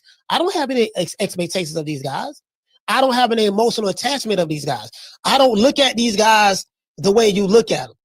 As a good friend of mine by the name of Steve Kim told me, he said, Coach, I have come to the conclusion that I have seen the best years of boxing that I'm going to see. Right now, I'm just going to watch it for what it is and enjoy the ride, make money off of it. And when Steve Kim told me that, that's when it hit me. And that's when I decided to separate myself emotionally from the sport. I'm not emotionally attached to the fans, especially online, and I'm not emotionally attached to the fighters. I'm not. There's nothing that a fighter can do that will surprise me. Do you get what I'm saying? As it relates to being on code. Because black fighters are not on code anyways. They don't give a damn about no code. Hell, you got black YouTube channels not on no damn code. You got goddamn nobody is on no code really, because if you talking bad about one black fighter, they try to uplift another black fighter. That's not code. If you helping a non-black fighter, helping him to beat a black fighter, that's not on code. You get what I'm saying? So like there is no code. The shit that goes on in the streets with the stuff that people who look like me do to each other, that's not code. So the code has been gone. The code is over with. You get what I'm saying? I'm saying we can't apply well, I don't want to say the code is gone, but in the context of boxing, this is an individual by the name of Jerron Boots Ennis. He hasn't been raised that way. His daddy ain't taught him that. He looking at it like, man, I'm finna go get me some money, and then I don't like Crawford anyway, so I'm finna go help Canelo try to beat this dude or whatever. I don't know what his motivation is. But however, he's getting paid. And if you're a Canelo, like, this is a gimme. If you're a boxing fan, you will have to know that he's gonna be working with Jerron Boots Ennis to try to prepare him for a guy he's never seen before in the ring. I mean, that's a gimme. And if you someone like a Boots, you're going to get paid a little money. You know what I mean? I don't think he get paid a whole lot of money, but you're going to get paid a little money. And then you get a chance to be around a fighter who you're a big fan of at the same time. You get what I'm saying? And you're preparing him to be the guy who your team has been comparing you to, because they use Bud's name to help build your profile.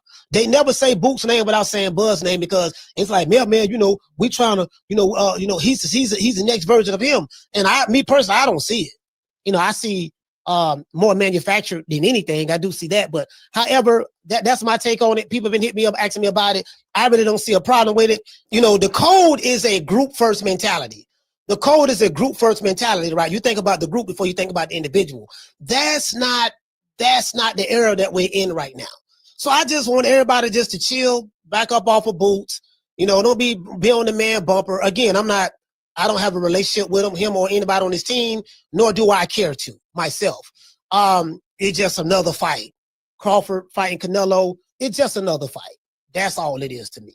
Just another fight. Somebody got to win, somebody got to lose. Unless it's a draw, we'll find out. But to me, it's not that serious. After this fight, you know, of course, I got Bud winning. But after this fight, you know, win, lose, or draw, after this fight, we're going to move on to the next fight.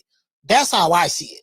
It's not that serious to me. Do you get what I'm saying? So much love to everybody. You know, if you're new to this channel, please subscribe. I got a lot of people watch my content, but a good number of you guys don't subscribe. So if you're watching on a smart TV, please open up your phone on your app, the YouTube app, and subscribe. Hit the like button. It helps us out a lot. We're growing like crazy. Much love. I catch you guys on the next one. You know my motto, don't meet me there, beat me there. Yeah, so that's it. So that was my video. I did a video on it yesterday. I dropped it yesterday, so I just dropped it in the chat. That's it. That's how I see it. It's like, you know, like these dudes don't know what the hell a code is. Nobody know what a code is. And the dudes who complain and bitching that Boots ain't on code, them the main guys that ain't on code. I've been watching these guys for years. They don't be on no goddamn code. These niggas be threatening niggas, get me out of my character, because you know I be going on.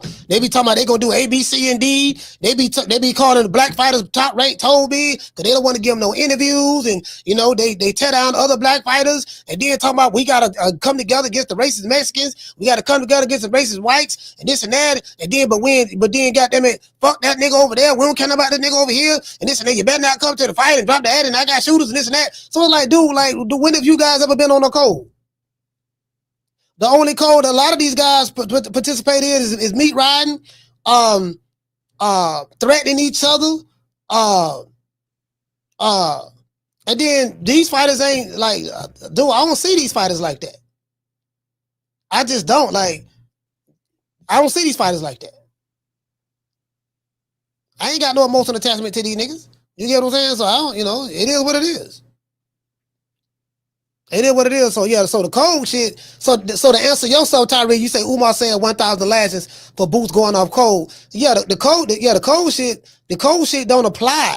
It don't even apply in when it comes to this, especially in today's time. These fighters don't care nothing about that shit. That man, his daddy probably ain't teach him nothing about no damn code. He probably don't know who the fuck Nearly Fuller is. He don't know nothing about the compensatory code racism. And how the group got to get in line and use certain keywords, you know, when we around or in certain situations. They don't know nothing about that. Floyd Mayweather damn sure ain't give a damn about no code. And all them dudes mostly online look up to Floyd. So that tell you everything you need to know. The character, like a lot of y'all look at the character of these fighters and it's like, dude, like you can't hold these dudes to that standard, fam. These niggas ain't Malcolm X. They not Muhammad Ali. They're just some niggas who know how to box. That's it. They don't give a fuck about you. Let alone the group of black people that they come from. They don't give a fuck about you at all. Only thing these niggas care about is skinny jeans, braids, lipstick, purses, how much money they gonna get paid, shut up and be a fan, get out of my face, beating women, going to jail,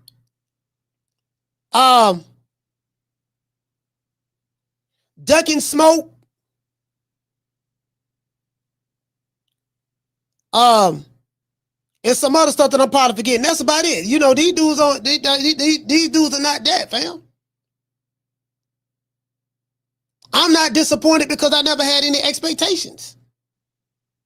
That's the only time you will be disappointed in something. When you expect something or you expect better. So you know what? You ever had a person that you met that let you down? Man, you let me down, man. I expected more out of you. That was the problem. You expected more out of them.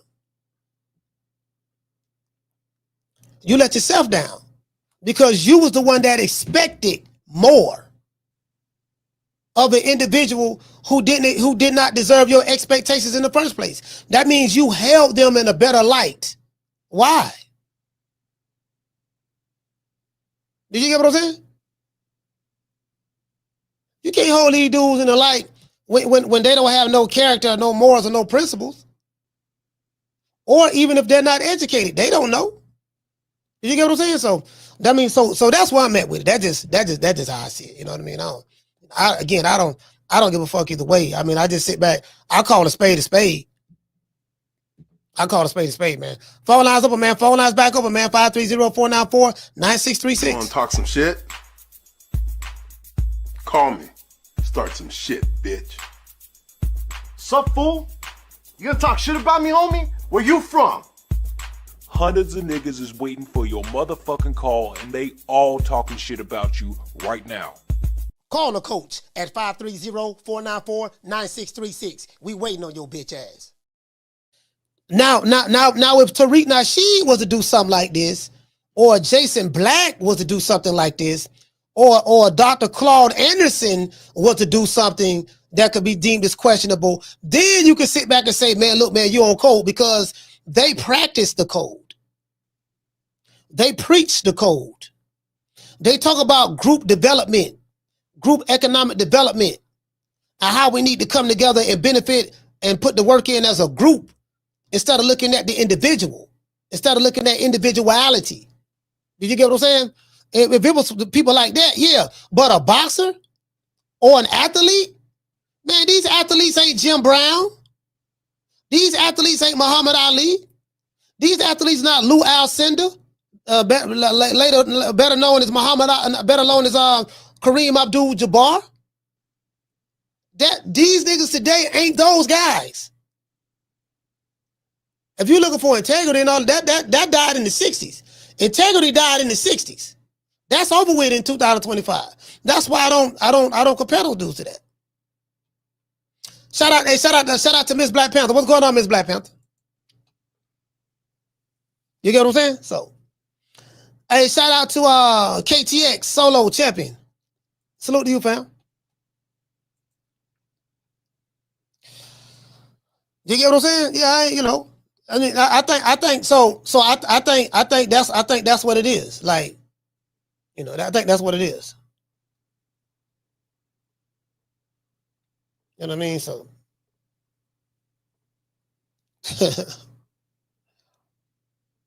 online, I don't want to hear nothing about that cold shit from these niggas. Ain't none of these niggas on no code. All these niggas do is tear down other black fighters in the name of protecting another black fighter.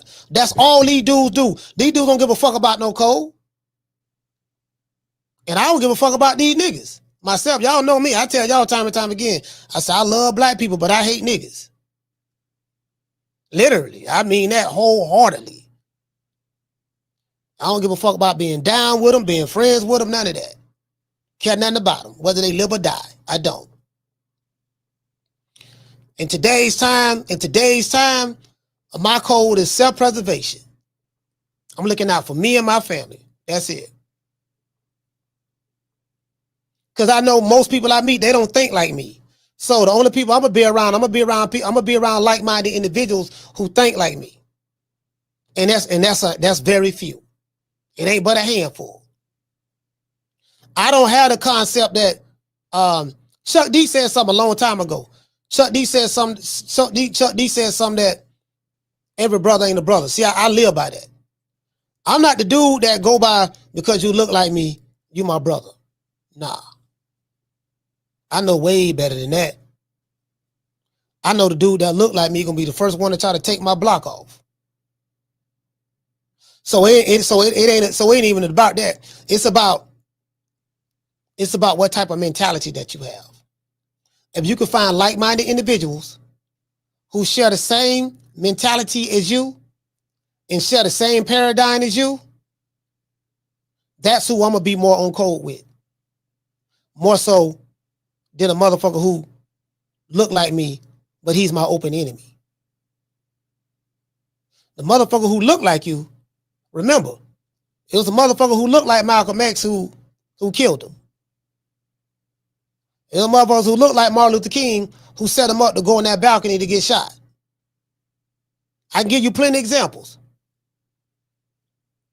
That code died in the 60s. True. True. Now, Cole died in the 60s. So anyways. Hey, shout out to Keith. Keith, what's going on, fam? Shout out to Omaha, Nebraska's very own.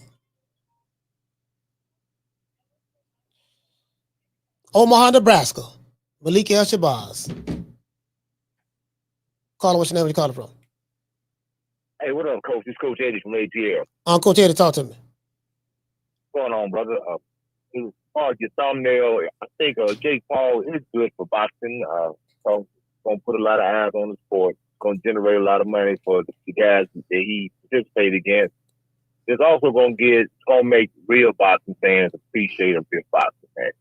Because it's going to give you something to compare it to. We already know, but a lot of people see Jake Paul's fight. Then you get to see some undercard fights, because some of those undercard fights on his card are pretty good. So you see a comparison to something that was real and something that's maybe not so real. You know what I'm saying? So it's more like a gimmick type fight. It kind of bolsters those guys that are on that card. Yeah, it is a gimmick fight. It's definitely a gimmick fight, yeah. But people in America like the gimmicks. The gimmick boxing is what's happening. So that is what it is. That's why I said, is Jake Paul is Mike Tyson and Tank Davis proving that Jake Paul is good for American boxing? Notice I never say boxing. I always put American before the boxing, because I do know that outside of America, they have boxing cultures. It's totally different than it is here. So that's why I say, if what Linda Ellaby says is true, it's about putting butts in seats. And then according to what the fans are saying online and certain fighters, it's about chasing the bag. Well, if it's about chasing the bag and putting butts in seats, then how can Jake Paul be bad for American boxing? He's great. And I'm going to tell you another reason. You can only box for a certain amount of time. This dude has set himself up to be a promoter, which is a long term. Well, he's a promoter now. Jake Paul may be a promoter. He's a promoter now. Yeah. He may be a long standing promoter. He got a promotion coming. He may be 50 years old, still promoting fights. You can promote fights forever. Look at Don King and Bob Harris. Them dudes in their 90s still promoting fights. You can only fight for a certain amount of time. So this dude has really, edged him out of lane in his boxing game. And it is what it is. I want to touch on the Boost Ennis thing real quick. Like everything you saying is spot on 100%. It's too many examples that you have of black people, black fighters, black trainers, black coaches helping other people. I mean, you can go down the list. Think about how many black trainers have worked with Mexican fighters. Floyd Mayweather Jr. worked with De La Hoya, Buddy McGirt. I mean, the list goes on, man. So I just think for some reason, like I say, everybody, it is strange to see Boots being a guy that's in his prime and another champion go over there to help. It kind of caught me by surprise. Like, hey, why would he do that, man? I mean, you retired fighter, man. You in your prime, you're a champion in your own right. Why would you go over there and put yourself on a sparring partner level? He might have been a big fan of the guy. Who knows? He's probably a big fan of him. Yeah, man, that had to be. I don't know what I mean, because I don't see if you're a champion, you don't go help out another champion. Not unless you like Zad when they helped Floyd, that was different because they had already fought. They already had a relationship already. But you're a freaking current champion. You don't go over there and turn yourself into no sparring partner. Unless one of your homeboys or something like that. Like with what Shakur does with Clarence Crawford, that's different. So you have to be going over to another camp. But I don't know. That kind of took me by surprise, man. You know what I'm saying? But hey, it is what, man. Like there's too many examples of people helping other people in boxing. I mean, black people always spar fixing people. That's all it is in boxing. Yeah, Canelo always black. Canelo, to be told, Canelo do spar a lot of black. He got a lot of black sparring partners. He do. He have a lot of black sparring partners for every fight. He do. That's true. Yeah. So yeah, man, that's my call, Coach. All right, salute, fam. That is true now. Yo, Canelo keep a lot of black sparring partners over there. I know a couple of them. I know two of them been on this show. So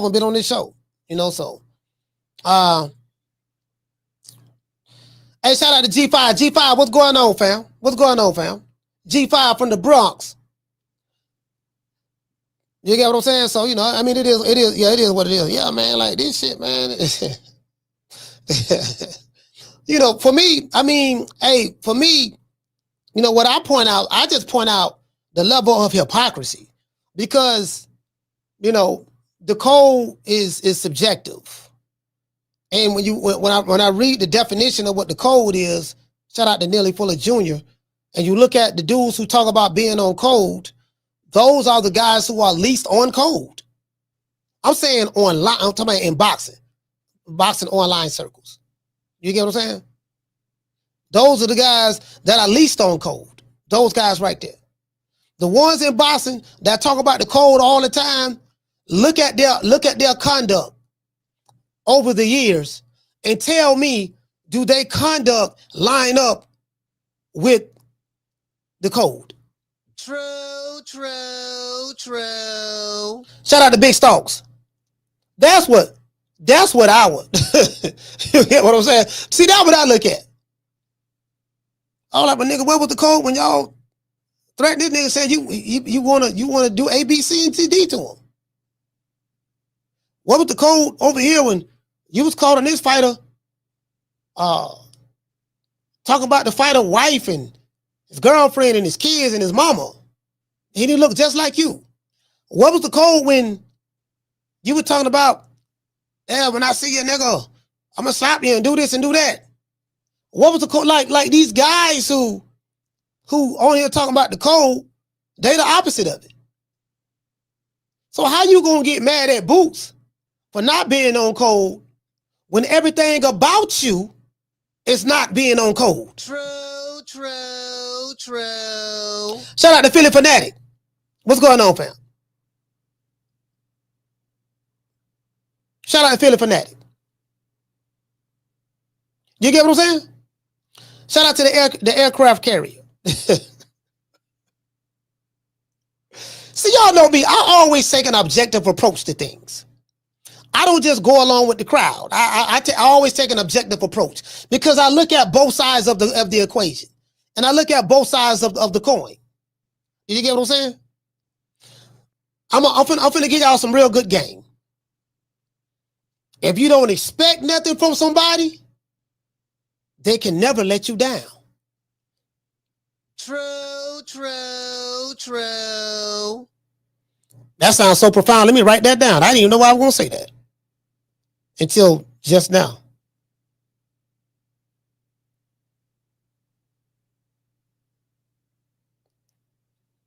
If you don't expect nothing from nobody,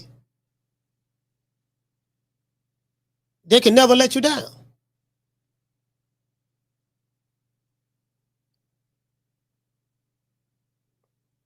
I'll write it down now.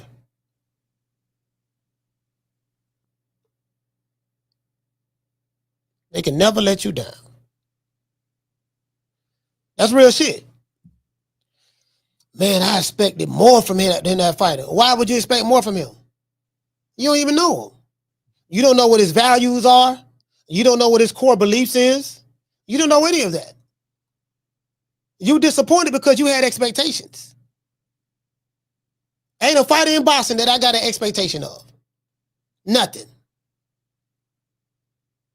That's why I don't ever really, I'm not so judgmental when it comes to other fighters. I ain't expecting nothing other nigga in any goddamn ways.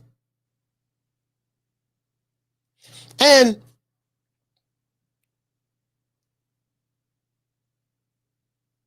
these guys are not, as I said before, they ain't Malcolm X.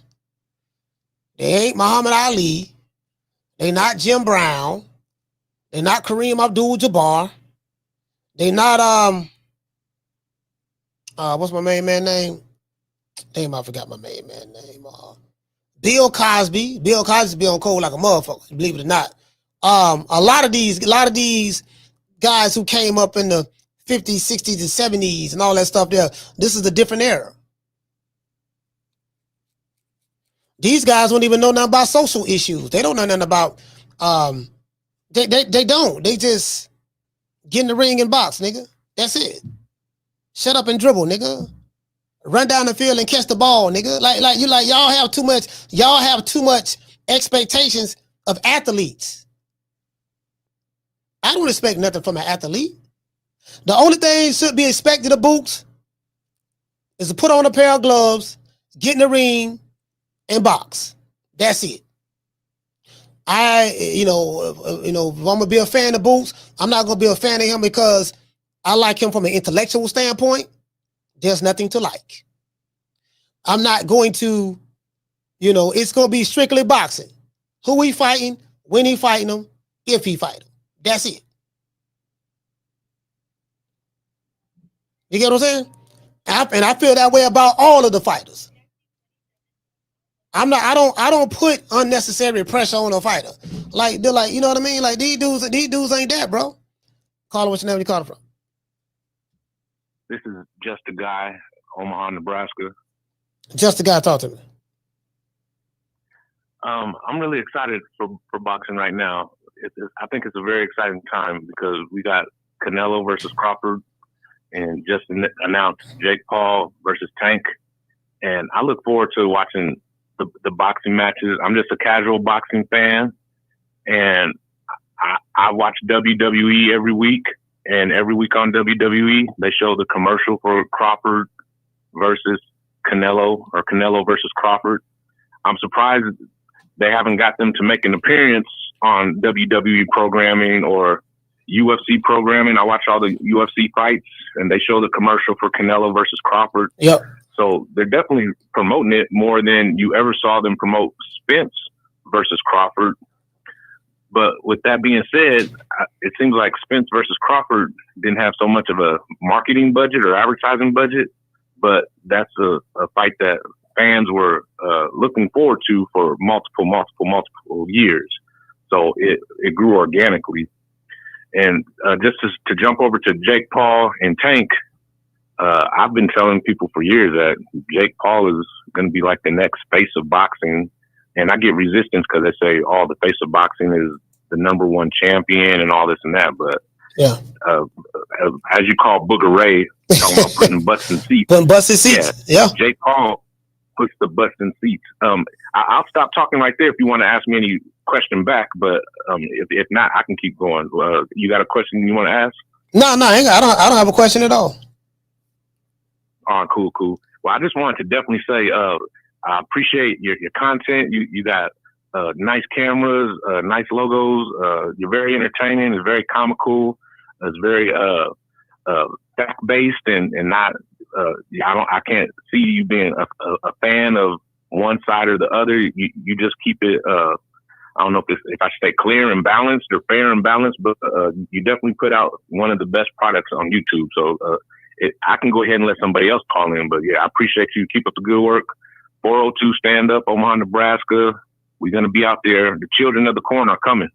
Hey, shout out to Just a Guy. The children of the corn are coming. Hey, as a matter of fact, yeah, I got to buy my ticket today. I'm going to buy my ticket today. I will be in Vegas. Yes, sir. I got to buy my ticket today. I'm buying my ticket right after this show. I'm buying my goddamn ticket. Showing up is, I ain't going to miss this for nothing. You know what I mean? I will be in Vegas. Showing up is. But anyways, as I said before, fam, like if you don't have any expectations, you know what I mean? If you don't have any expectations from anybody, you know, they can't let you down, fam. Man, I'm so disappointed in you. I'm sorry. Listen, if somebody come up to you, I'm sorry for what I did. I'm sorry if I disappointed you. No, you didn't disappoint me, fam. I didn't have any expectations of you. That's all. I didn't have any expectations, fam. You know, I mean, it is what it is. You did what you felt like you needed to do, period. Hey, shout out to Keith. Keith said the motherfucker want to interview. Hey, shout out to Keith. Hey, Keith with your bullshit. Keith with the Hey, shout out to Daniel. Shout out to Tila. Tila in the building. Yeah, man. Hey, shout out to Shaw. Cool hands. Shaw, what's up, fam? Yeah, man, y'all trying to put on that pressure. Man. Look here, man. I tell you what, we got the Prince of Pan-Africanism. That's all I'm saying. Don't worry about the code. We have the Prince of Pan-Africanism. I got a new program coming out for the ladies. It's called Lunch with the Doctor. You make a $500 donation to FDMG Academy, ladies. $500 donation to FDMG Academy, and you get a free lunch with Dr. Umar, restaurant of your choice in the state of Wilmington, Delaware. I said we got a new program called Lunch with Dr. Umar. Private lunch. Ladies, you got to donate $500 to the FDMG Academy, and I will take you to lunch, private lunch, any restaurant you want in the state of Delaware. It's called Lunch with the Doctor, and it costs you $500. You don't pay for the lunch, I pay for the lunch. Any restaurant in the state of Delaware. Oh, yes. Brothers, don't hate. We got to stop hating. Brothers, we got to stop hating. Don't hate, my ninja, because if I ask your wife if she want that luncheon, if I ask your wife if she want that luncheon, if I ask your baby mom, do she want that luncheon with the doctor, we know what she gonna say, ninja. Don't test my intellectual gangster. If I roll up on your girlfriend, your live-in prisoner, you call a girlfriend. If I roll up on your live-in prisoner, your romantic prisoner, you call a girlfriend, who ain't there because she want to be, she there because she got to be. If I roll up on your romantic prisoner, my brother, if I roll up on your romantic prisoner, you call a girlfriend who living with you because she got to, not because she want to. Do she want that lunch date with the doctor? Do your wifey want that lunch date with the doctor? I think we all know the answer to that. Me and you are not the same. I keep telling you that. Me and you, we not the same. You not 6'3", dark chestnut Cocoa Brown with the North Philly beard. You ain't Leo King, ninja. You ain't Pan-Africanist #1. Nobody flying you to every continent to hear what you got to say. Only me. Don't make me take my t-shirt off and turn into King Kong right now. Don't make me beat my chest. Don't make me beat my chest. King Kong. Stop playing. Yo, shout for season, man. Shout for season, man. Hey, man, nigga, King Kong consciousness, you know what I mean? King Kong consciousness, we stepping, you know what I mean? Listen. King Kong, you get what I'm saying? Y'all, listen, we charging $500 to make you holler. $500 to make you holler. Ladies, this Leo season. Shout out to the ladies. It's Leo season. $500 to make you holler. I don't want you ladies being tight with the money. All you ladies in the chat, I don't want y'all being tight with the money. You know what I mean? We need 500, you know what I mean? And 500 to make you holler. Hey, shout out to Miss Connie for dropping that hamper. Bam, dub on your boy. Super chat received. Playtime's over, boy. Hey, shout out to Miss Connie. She said for your wisdom, coach. Miss Connie, I appreciate the 10. I do appreciate the half a dub. I appreciate the half a dub. But Miss Connie, I appreciate the half a dub for the wisdom. But can you drop another $490 for Dr. Umar? Can you at least do that, my sister? Because right now, what we trying to do, sister, now, Dr. Umar, he got to get his cut too now. $500 to make you holler. If there are any sisters in the chat and you want to be around royalty and you want to be around the prince, you get what I'm saying? And you want to be a part of the Pan-African kingdom, $500 to make you holler. Down from the bar, there's a platform stage. People pimping, sharp as razor blades. Hold on, Green Eyes P say, I'm so glad that I'm not allowed. Green Eyes P, that's not true. Green Eyes P said, I'm so proud that I'm not allowed. Green Eyes P, that is not true. My sister, Green Eyes P, that is not true. I have spoken to Dr. Umar. We have made an amendment to the legislation. We have made an amendment to the Pan-African legislation. And in the amendment, we have come to the conclusion that it would be foolish of us to not allow any of our fellow snow bunnies to not be allowed to participate in the Pan-African movement. We've come to the conclusion, and we have seen the error of our ways. If you want a little bit of chocolate milk, no problem. We need the money. So, can anybody match what Sister Miss Connie have dropped down on the congregation right now? Can anybody match that? We trying to raise money, right? And we're doing this is for a good cause. There's a lot of lonely women out there who need some companionship. I say there's a lot of lonely women out there that need companionship. Let me say that one more time, like Dr. Umar Johnson. There's a lot of women out there, shout out to Tila, who that need companionship. You know, and another thing, sisters, I don't want you to look at it like you're spending $500, because you're not. I don't want to look at it like you're spending $500, because you're not. Let me say that one more time like Dr. Umar. I don't want you to look at it like you're spending $500, because you're not. Look at it as though you're saving $500. Because of Leo season, Dr. Umar has knocked 50% off of his $1,000 asking price. I repeat, because of his Leo season, Dr. Umar has knocked off $500, 50% off of his asking price of $1,000. So by you being allowed to go out on a date with the prince for $500, you're saving $500. Let's hear everybody say amen. True, true, true. Hey, you get what I'm saying? I run every kind of bitch, every kind of place, and I know one thing. When it comes down on you, you either collectivize or you run like a solitary rat. Hey, I ain't gonna lie to you, dog. I mean, you know, if I ever meet Dr. Umar and talk to him, I'd be like, brother, how you a prince and you broke and ain't got no money? Did you get what I'm saying? Like, let me ask y'all a question. Prince Charles, do you guys think that Prince Charles is broke and ain't got no money?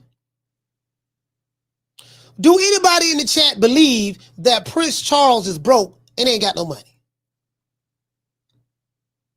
How you a prince and you ain't got no money? That's an oxymoron, right? That's an oxymoron.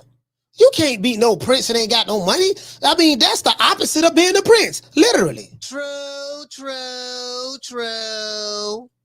You get what I'm saying? I think that's the opposite of being a prince.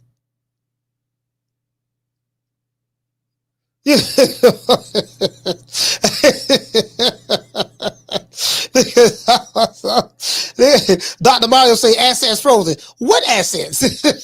No fucking assets.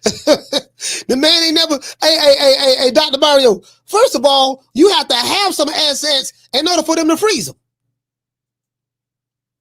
First of all, you have to have some assets in order for them to freeze them. If you don't have any assets, how can they freeze them? I'm just asking. I need to talk to you right now about my royalties and how you keep your books. My office hours are from 9 to 5. Fuck your office hours. I need to talk to you right now, motherfucker. Yeah, man. I mean, it is what it is, fam. It is what it is. That's all I'm saying. Like, you know, shit, y'all talking about goddamn, you know, we talking about Pan-African pimping, baby. Pan-African pimping. You know what I mean? We putting the game down. We putting, you know, Dr. Umar putting the game down. Pan-African pimping, baby. You know what I mean? We taking the game international. Sit your $5 ass down before I make change. Yeah, what I'm saying? That's what we doing. We taking the game international. Make it last. Make it last forever. Don't let I love you.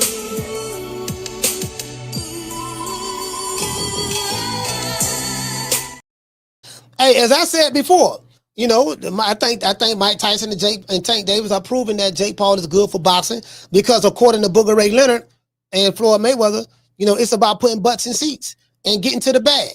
So you know, again, as I said before, I believe that all the other fighters should be able to get to the bag. Let them all fight them. You get what I'm saying? Let them all, you know. Jake Paul is the promoter. He the one paying everybody, so he got the money. He get the money from Netflix, and then, you know, he worked the deal out, structured the deal out, you know. And then too bad a lot of American fighters can't not doing what Jake Paul doing, but Some would say, Dante's Boxing Nation say that Jake Paul is able to do what he's doing because he had the complexion for the protection. That's an easy way to say that. No, I just think he has, he's able to do what he's doing because he's smarter. He understands how to play the game. He figured it out. And he built himself up into a phenomenon on social media. And he's leveraging his popularity on social media. He's using that as leverage in order to parlay the game as it relates to boxing. That's what he's doing. You get what I'm saying? He don't came to the trap and take over the trap. Floyd Mayweather opened up the door for that. But when you are put in a certain position, he should be he's able to, like me. When I was in a position, I can pick and choose who I want to, because I earned that right. So Floyd, according to Floyd, when you shout out to Tila, when you earn that right, you know what I mean? And then Jake Paul, now I don't know if apparently Jake Paul earned the right because he picking and choosing who he want to fight. He picked Julio Cesar Chavez Jr. He picked Mike Tyson. He picked doggone Tank Davis. Who else he gonna pick? You got dudes lining up in the line right now. Waiting. Jake, I want to fight you. Antonio Tarver say he want to fight Jake Paul. He ain't gonna get no Jake Paul fight. Not no Antonio Tarver. Antonio Tarver Antonio Tarver gonna try to knock that boy out for real. I'm just saying, bro. I'm just saying. Hey, let me tell you something. I've been around Antonio Tarver. Shout out to Antonio Tarver. Hey, Antonio Tarver crazy, bro. Hey, he want the smoke. I'm telling you something. He want the smoke for real, bro. Antonio Tarver want the smoke. When you see a dude looking at you like that, doing his head like this here, leave that nigga alone. True. Hey, he from Tampa too. Well, he really from Orlando, but he close enough. But yeah, man. But he live in Tampa. Matter of fact, we live in the same neighborhood. We live right in the same neighborhood. But hey, look, you see a motherfucker looking at you like that. Leave him alone. Hey, shout out to Damien. Damien, what's going on, brother? Yeah, man, leave that dude alone, bro. Leave that dude alone, fam. Like, yeah, but hey, because he ain't gonna go with the script. And Tom ain't gonna go with the script. I can tell you that right now. Michael go with the script. But Antonio ain't going with the script. I'm gonna go with the script. I'll go with the script. You know what I mean? I'll do that. You know what I mean? But Tom ain't going with the script. Nah, he gonna be trying to. I'm just saying, bro. I'm just saying. You know what I mean? How you gonna try the system? You get what I'm saying? The man is making a mockery out of the sport, bro. It's about the integrity of the sport. Hey, y'all know how Antonio Tarver be talking. Antonio Tarver, that nigga funny. Antonio Tarver funny than the motherfucker. Hey, the Boston podcast, he said Coach Stephen A. Smith got an interview with Coach Calvin on tape. Yeah, I mean, what he talking about? Hey, what he talking about? Miss Black Panther say, "Hey, Cole, do you think a fight with Jake Paul and Zurdo Ramirez?" Well, he said, "What you think a fight with Jake Paul and Zurdo Ramirez look like?" It'll look like it'll look the same way it did with Jake Paul and Julio Cesar Chavez. It'll look that way, same way. It'll look like that. That's what I think. That's what I think. It'll look just like that, very similar. You know what I'm saying? Jake the Snake, the cash cow. He the face of boxing. He the cash cow. He the face of boxing. Yeah, man. He say, Dr. Mario say, he think Carl Frost can take Jake. Look, man. Look, Jake the Snake giving out paydays. He say, why Jake didn't rematch Tommy? He didn't rematch Tommy because Tommy wasn't going for it. He didn't rematch Tommy because Tommy wasn't going for it.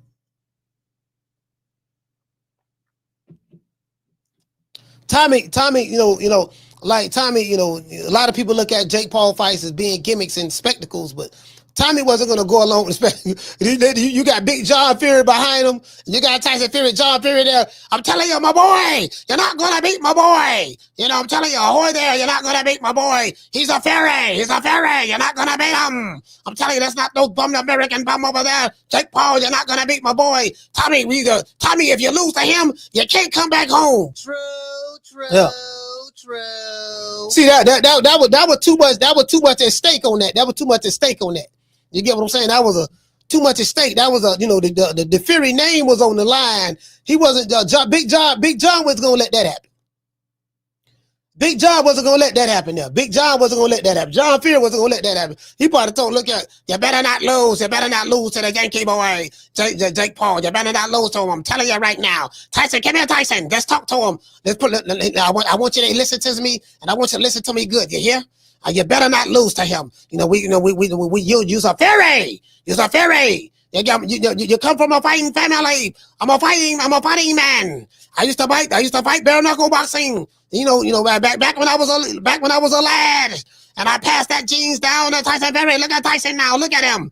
He's greater than Sonny Liston. He would have beat Muhammad Ali, Mike Tyson, Sonny Liston, all of those guys. Look at your brother Tyson. Look at him. You get what I'm saying? True. Yeah, John Fury wasn't going for that. Shit, that man couldn't. You think Tommy Fury would have been able to come home? Man, that man would have been able to come home, man. He would have lost to goddamn Jake Paul. Shit, that's about the only fighter he can do that to. The rest of the fighters, Tank, all them, Mike Tyson, he'll be able to do what he want to do with them. But yeah, John Fury wasn't going for that. He wasn't going to let Tommy go out like that. They had no game of pep talk in the locker room. They told him, my nigga, look, you finna get, boy, I swear to God, you ain't gonna be able to come back home. You lose this motherfucker tonight. Make us look bad in front of all our people. Over here, you better, boy. You get what I'm saying?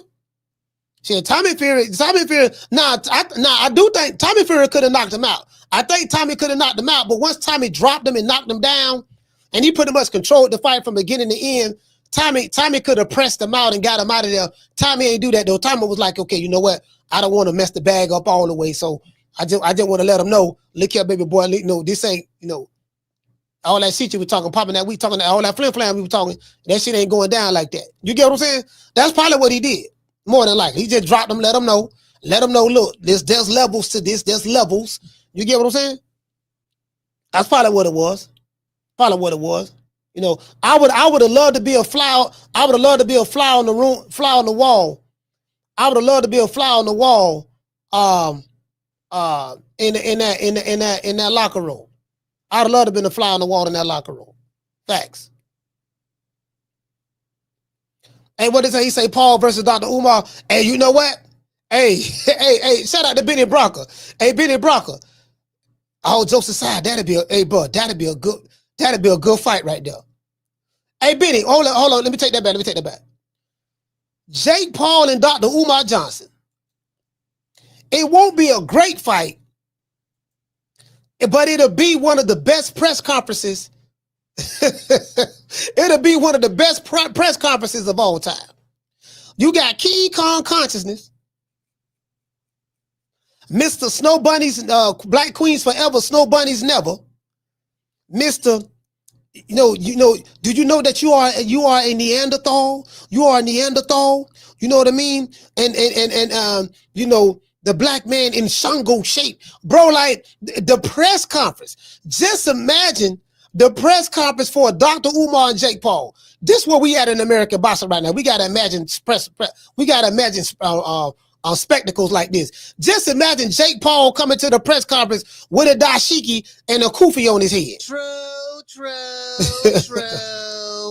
Just imagine Jake Paul coming to the podium with a dashiki and a kufi on his head, saying "White Queens Forever, chocolate bunnies never."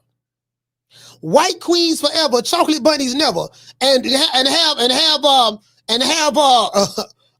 Jake Paul come up there doing that, and then when Dr. Umar go to talking about brother, we're melanated, the black man in Shango shape. There's no way that you can beat me, Neanderthal. I'm King Kong Consciousness. I'm 6'3", this and that. And then Jake Paul going to talk about all the brothers he knocked out. He gonna say, look, I knocked out Nate Robinson. You know, he was in Shango shape. He was melanated. I knocked out Tyrone Whitley. He was in Shango shape. He was melanated.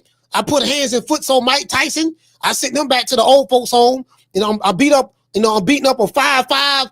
I beat up a 5'5" midget from doggone Baltimore. Put hands and foots on him. And guess what? I'm gonna do the same thing to your Pan-African ass. True. Boy, I can just imagine the press conference. The press conference alone gonna be so funny. And then Dr. Umar Johnson firing back at Jake Paul. You know what I mean? You are a colonizer. You know what I mean? You are just like your ancestors. You are like your forefathers. You know what I mean? You know, you came on Mother Africa like the parasite that you are, and you divided and conquered once you came onto the continent, and you shedded bloodshed everywhere. You pillaged the villages. You know, you kidnapped and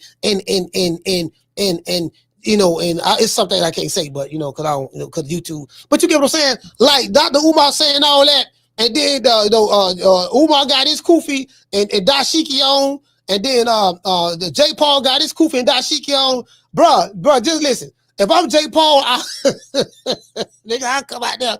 I'll come on the press conference. I have a picture of a Marcus Garvey behind me. If I'm J. Paul, I have on the red, black, and green color. Bruh, fail.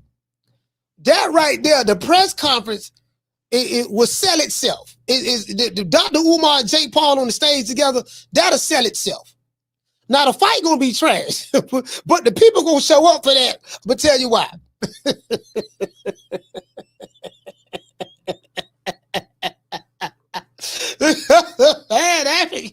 The Pan-African movement gonna show up because they gonna want to see Dr. Umar. They go, listen, man. We got the European in the, we got the white man in the ring. You get what I'm saying? We got Dr. Umar in Shango shape. You know, the strength of Ogun, 6'3" from North Philadelphia. And then what we do, we can tie Boots Ennis in. I'm gonna show you how we tie Boots Ennis in it, right? Because Dr. Umar's from Philly. Guess who else is from Philly? Boots. True. Philadelphia, you know, we come from a long line of, you know, Philly has a long line of fighters from a historical standpoint. You get what I'm saying? And the most current fighter that we have is Jerron Boots Ennis. You know what I mean? Me, Dr. Umar being from North Philadelphia, bruh, just imagine you see Dr. Umar in the gym with Boots. Boots showing Dr. Umar since Boots already in Canelo camp, helping Canelo get ready for Crawford. We might well put Dr. Umar in Boots camp so Boots can help Dr. Umar get ready for Jake Paul. True. We have Jerron Boots Ennis. Hey, shout out to Big Ron, shout out to Robert Finkley. We have Jerron Boots Ennis training Dr. Umar. He over there with him and Greg Hackett, North Philadelphia's very own. You get what I'm saying? Yeah, we can do that. Hey, you know what? That's a good idea. Shout out to Benny Bronco. Hey, I ain't gonna lie to that. The more I'm talking about it, the more it makes sense. You know, and guess what? It's gonna put butts in seats. True. You know why? Because it's gonna be racial. Because Dr. Umar coming with the race politics. He gonna come with the, you know, the Neanderthals and, you know, you inferior and this and that. You know, and Shango shape and the black man. He gonna come with that Pan-African and all that. He gonna come with that Marcus Garvey and Frederick Douglass, and he gonna come with that. And you know, so that's gonna bring all the Pan-Africans and everybody from the black conscious community, because they gonna want to see this shit. Yeah, nigga, in Shango shit, we finna beat this white boy. And everybody who supports Jake Paul, all the teenagers, all the kids who watch WWE, all the kids who are part of the streaming world and the gaming world. You get what I'm saying? All of them gonna come. Yeah. All of them gonna come. We know we gotta have Boots. We gotta show some footage, show some videos of Dr. Umar Boots hugged up together in the ring, taking a picture with Dr. Umar 6'3" in Shango shape. You get what I'm saying? Hey, shout out to Dr. Paul. What's going on? That's a good idea. Again, this is where it's at. Hey, this is what it has come to. This is what it has come to in American boxing. It's about the spectacle. It's about putting butts in seats. How can we put butts in seats? I want y'all to look at this in closing. If you are a pugilist, you are a hardcore boxing fan, I want you to understand what Leonard Ellerbe. Matter of fact, let me show y'all this. It's about how to put butts in seats. It's not about fighting the top guys. It's not about legacy. It's not about wanting to challenge yourself, make the money, while at the same time challenging yourself to beat the best guys in the division, so you can clear all doubt. That's not it. That's not it. It's about this. And who's the next big star under Mayweather Promotions? Ooh, we have quite a few young guns, as I say, and I don't want to leave any names out, but we have a great roster of young talent, and we've been very selective about what we're doing, again, because when you have, an abundance of fighters, it's hard to kind of focus on. When a big fight is to be made, it has to make sense for both sides. No promoter or company is going to put their guy in an event with everything to lose and nothing to gain, especially when we talk about this. You know what I'm saying? Interesting. You get what I'm saying? You know what I'm talking about? It's about putting butts in seats. If it's about putting butts in seats, then Jake Paul is showing that he's good for American boxing. If it's about putting butts in seats. That's what Jake Paul is showing. See, it ain't about the top guys fighting each other. It's about putting butts in seats. Are you a ticket seller? Can you sell tickets? That's what it is. Can you sell tickets? That's it. Carla, hold on. That's American boxing in a nutshell. Can you sell tickets? Are you a ticket seller? It's about putting butts in seats. It's that simple. Carla, what's your name? Where you calling from? Ben from Houston. Ben from Maytown. Talk to me, brother. What's going on with you, my brother? Man, I'm doing good, fam. Good deal. Hey, man, I was thinking about this doggone fight between Jake Paul and Tank, man. Man, can you imagine what if Tank beat this boy? what the how them Tankomaniacs gonna act then? You talking about what if Jake Paul win? No. If Tank win. Oh, Tank win. Oh, yeah. Oh my God. Oh. Yeah. So. Hey, man. Hey, boy. You know what? Hey, if that happened, man, you know what?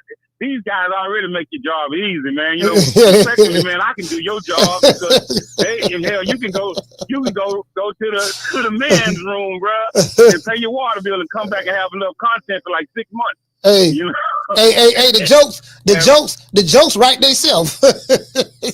Yeah, I know, man. I'm sitting there like, damn, man, he ain't really got to even, do no whole lot of work. They just give it all to him, just hand him the work, man. But hey, Tank win this thing, man. You ain't gonna hear the end of that, man. Man, they listen. They gonna be talking about pound for pound. Just imagine what he would have did to Sugar Ray Leonard, Robinson, and Shane Mosley. They gonna be talking about, this one get me right. They'll shit on the old, the guys who paved the way.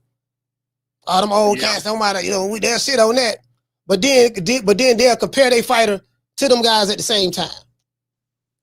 How you gonna shit on Sugar Ray and Hagler and them in one breath, but then compare your fighter to them and say your fighter better than them, and would have knocked them out in another breath?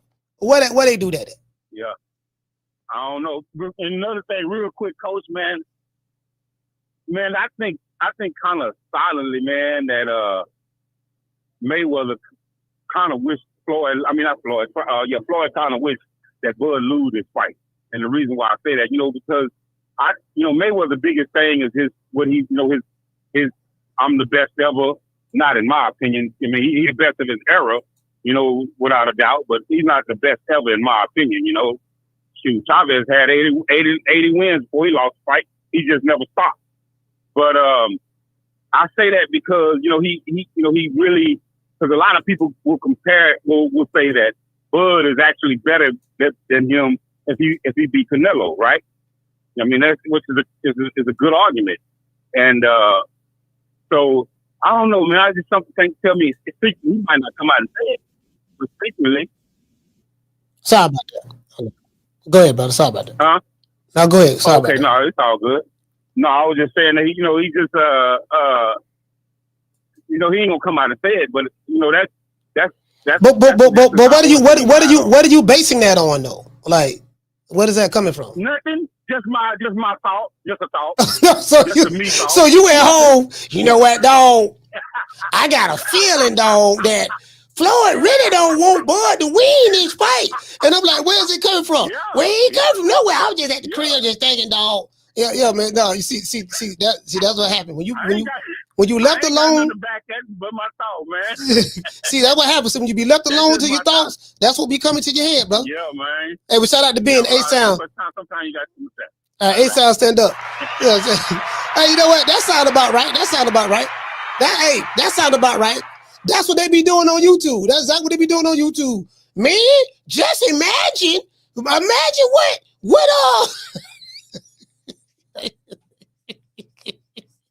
look, dog, we can't see you just fight the dude that's there. We're not asking you to do anything different than what anybody else that came before you do. We not asking you to do anything different, dog. All we asking you to do is just fight these niggas over here. No, I'm just saying, man. You get what I'm saying?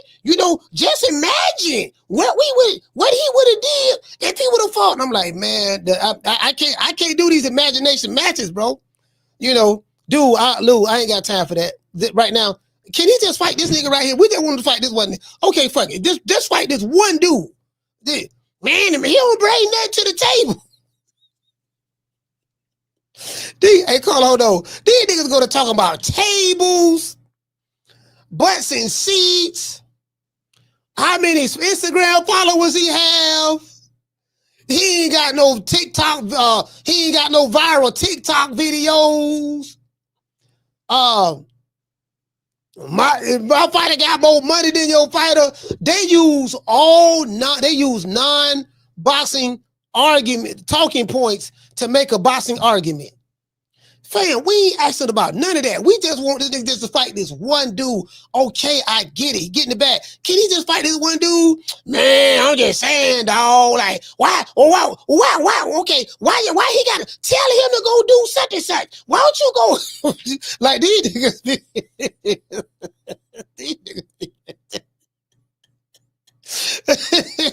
Just imagine what he would have did. Hey, you the last call. Call, what's the name you calling from?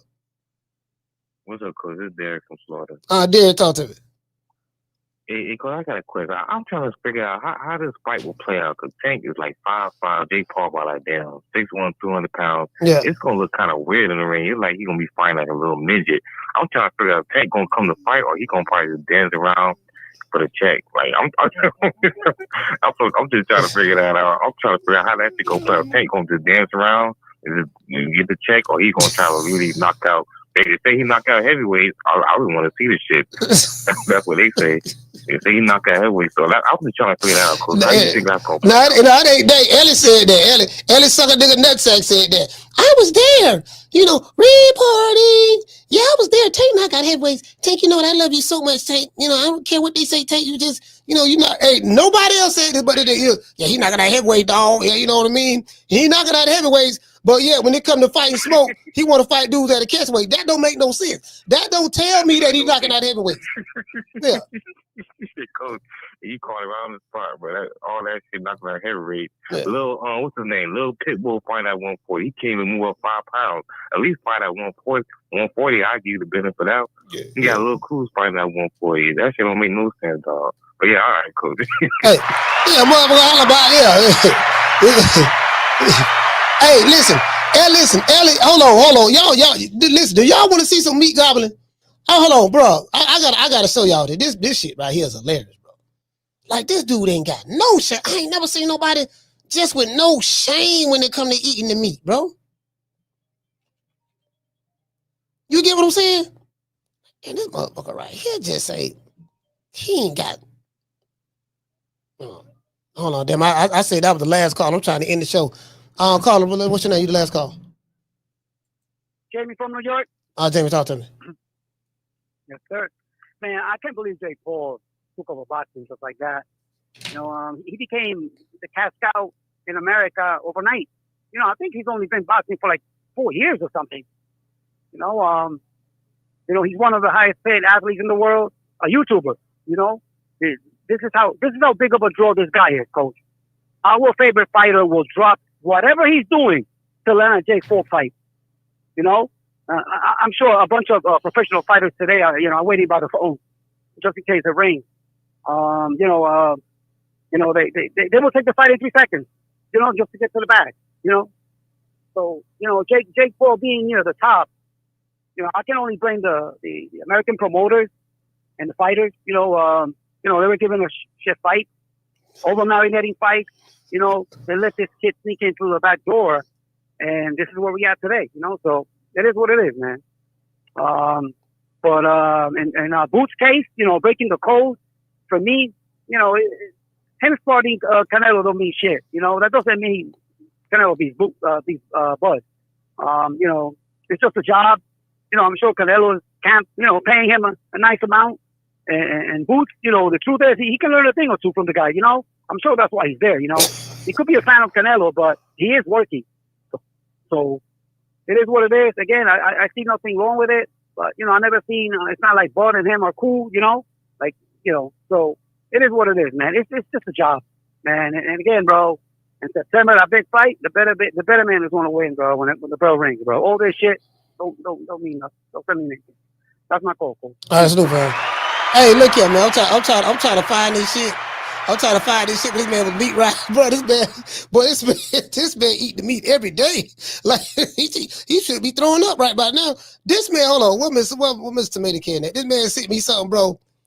Like, oh my God, I be trying to stall these people out, bro. They make it so difficult for me to stall them out.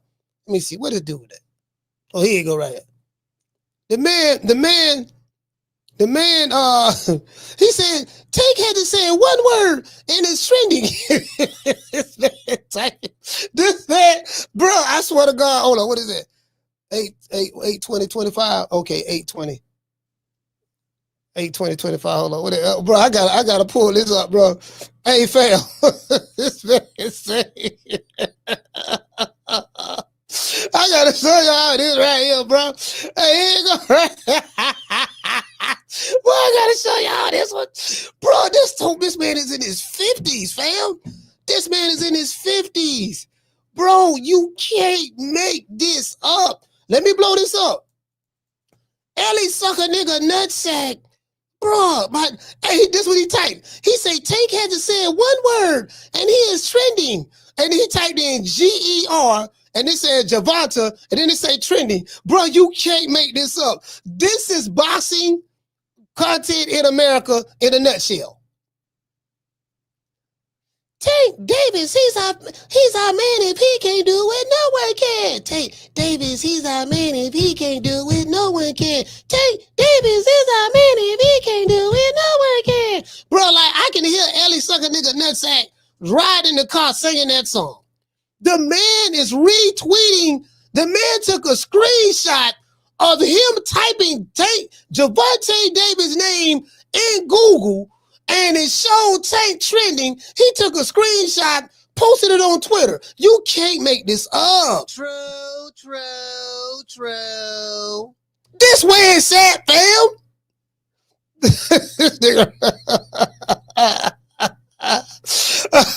Hey, this guy right here say, I'm not gonna lie, bro. You too grown of a man to deride another man that's close to the same age as you. He say, tighten up, bro. He say, bro, name is Ellie. No, Ellie older than that. He say, Tank has it unzipped. Tank has it unzipped and you gobbling already.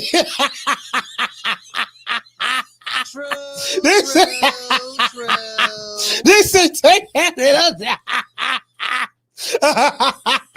Let's go right here. This guy said, "Why would you need to talk when he has?" He said, "Why does he need to talk when he has you?" Hey, he trying to get out of time. Hey, this guy say, Tank says he hates D-Riders, and then you go slobber it all over his meat. Bro, this man, yeah, this man ain't got no shame. Look at Two-Tone the superstar. Two-Tone.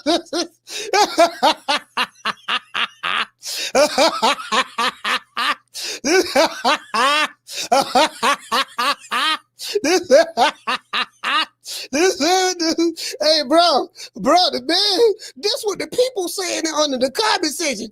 This is what the people said, bro. You can't make this up, fam. You can't make this up, brother. This where we at. Let's give everybody a round of applause. This where we at, fam. Hey, Miss Connie, this where we at, Miss Connie. It is what it is. This where we at. This where we at, Miss Connie. Niggas in their 50s. You know what I mean? Tank Davis, he's our man. If he can't do it, no one can. Tank Davis, if he can't do it, no one can. Tank Davis, I can see that nigga. I can see him in show.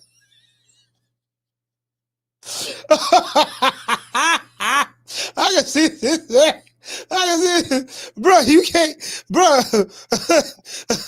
Bro. Hey, this dude say, Ellie suck a nutsack. You know where he got that from? He wanted to put nigga in there. Ellie, instead of saying Ellie suck a nigga nutsack, he say Ellie suck a nutsack. He say, cuz niggas like you stroking them. I be stroking. I be stroking.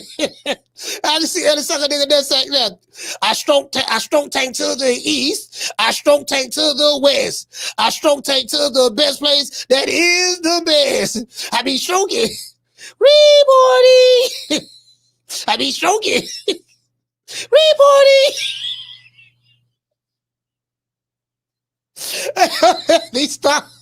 Let me stop, bro. Let me stop, boy. Once I get started, it's going to be hard for me to stop. I want to thank the whole hood who came out here. I love y'all.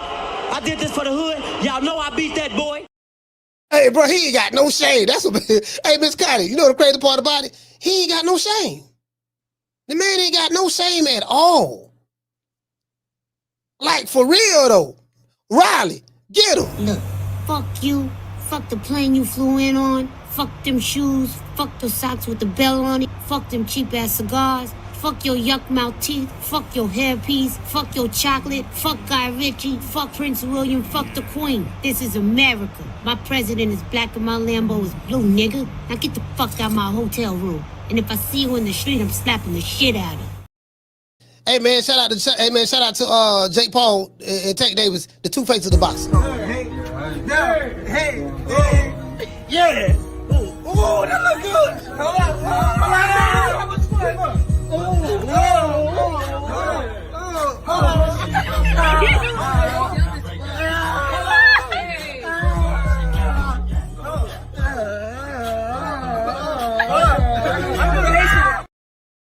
Hey, this dude right here say, Tank had to say one word and you're still sucking them off.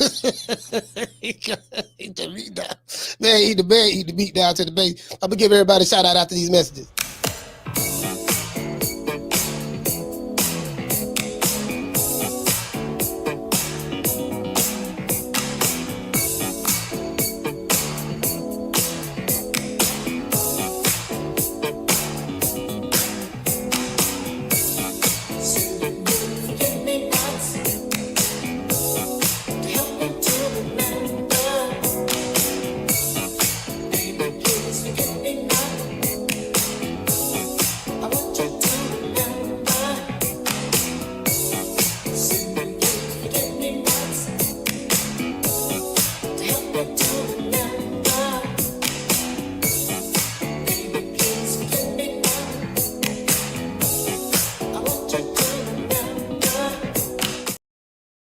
Hey man, shout out to Hollow Davis. Shout out to Mika Lovem. Shout out to Green Eyes P. And shout out to Miss Black Panther. Shout out to the lovely Tila. Hey, listen, man. Shout out to La Jessica. Hey, shout out to Miss Sheila Killer from Cali. Shout out to Miss Sheila from Houston. Shout out to School O X-Man. Shaw Cool Hands. Hey, shout out to Trey. Shout out to Derek from Florida. Jamie from New York. Shout out to Ben from Houston, H-Town. Shout out to Just the Guy from Omaha, Nebraska. Shout out to Coach Eddie from the ATL. Shout out to Corey from Texas. Salute to you, fam. Shout out to Jay. JC in the building. Salute to you, fam. Shout out to Daniel Agnew. Salute to you, brother. Shout out to Clinton. Shout out to Paulie. Hey, shout out to Legacy. Man, hey, shout out to KTX. Shout out to Keith's Bulldogs. Shout out to the What Mr. Hell. Hey, you know what? I listen. You know, hey, y'all know I be clowning these dudes too. It's too easy. Hey, Ham. It's too easy, dog. It's too easy. I be trying. I swear, I promise you. Shout out to G5. Hey, G5. I wake up every day saying I'm gonna do better. I say, you know, you're gonna do better today, coach. You're gonna do better. I be trying to stall these dudes out, but as soon as I turn on the computer or open up the app on my phone, when I see all this meat gobbling, I'm like, man, I be trying to stall these dudes out, fam. I swear I do. My entire intentions. Y'all think I just wake up just be petty? So my intention is to stall them out. So I'm gonna stall them out today. And bro, but it never fails. It never fails. Shout out to Ron, shout out to Big Ron. It never fails. I be trying, bro. Like literally, the jokes write themselves. It's not that I'm funny. It's just the stuff that these dudes be doing is so funny. The jokes write themselves, fam. Like they just wake up and the meat just hit them in the face. True. They just wake up and, oh, what is it? Oh, hey, Tank, how you doing? Like the man, everything about this guy is the opposite of a man. No testosterone. No, just everything about this guy just straight bitchified. Couldn't say check box rate. What's on box rate? Just everything about this guy just, you know, says, you know, BITCH. You get what I'm saying? We gotta be PG because of the kids, but you get what I'm saying though. They did what it is, man. I catch you guys. Hey, shout out to Cool Buck Curry. Shout out to JC. Man, I catch you guys on the next one, man. You know my motto. Don't meet me there, beat me there. Peace. I'm gonna holler at y'all, man. Man, I'm out of here, bro. Let's go. Man, I'm out of here, bro. Let's go.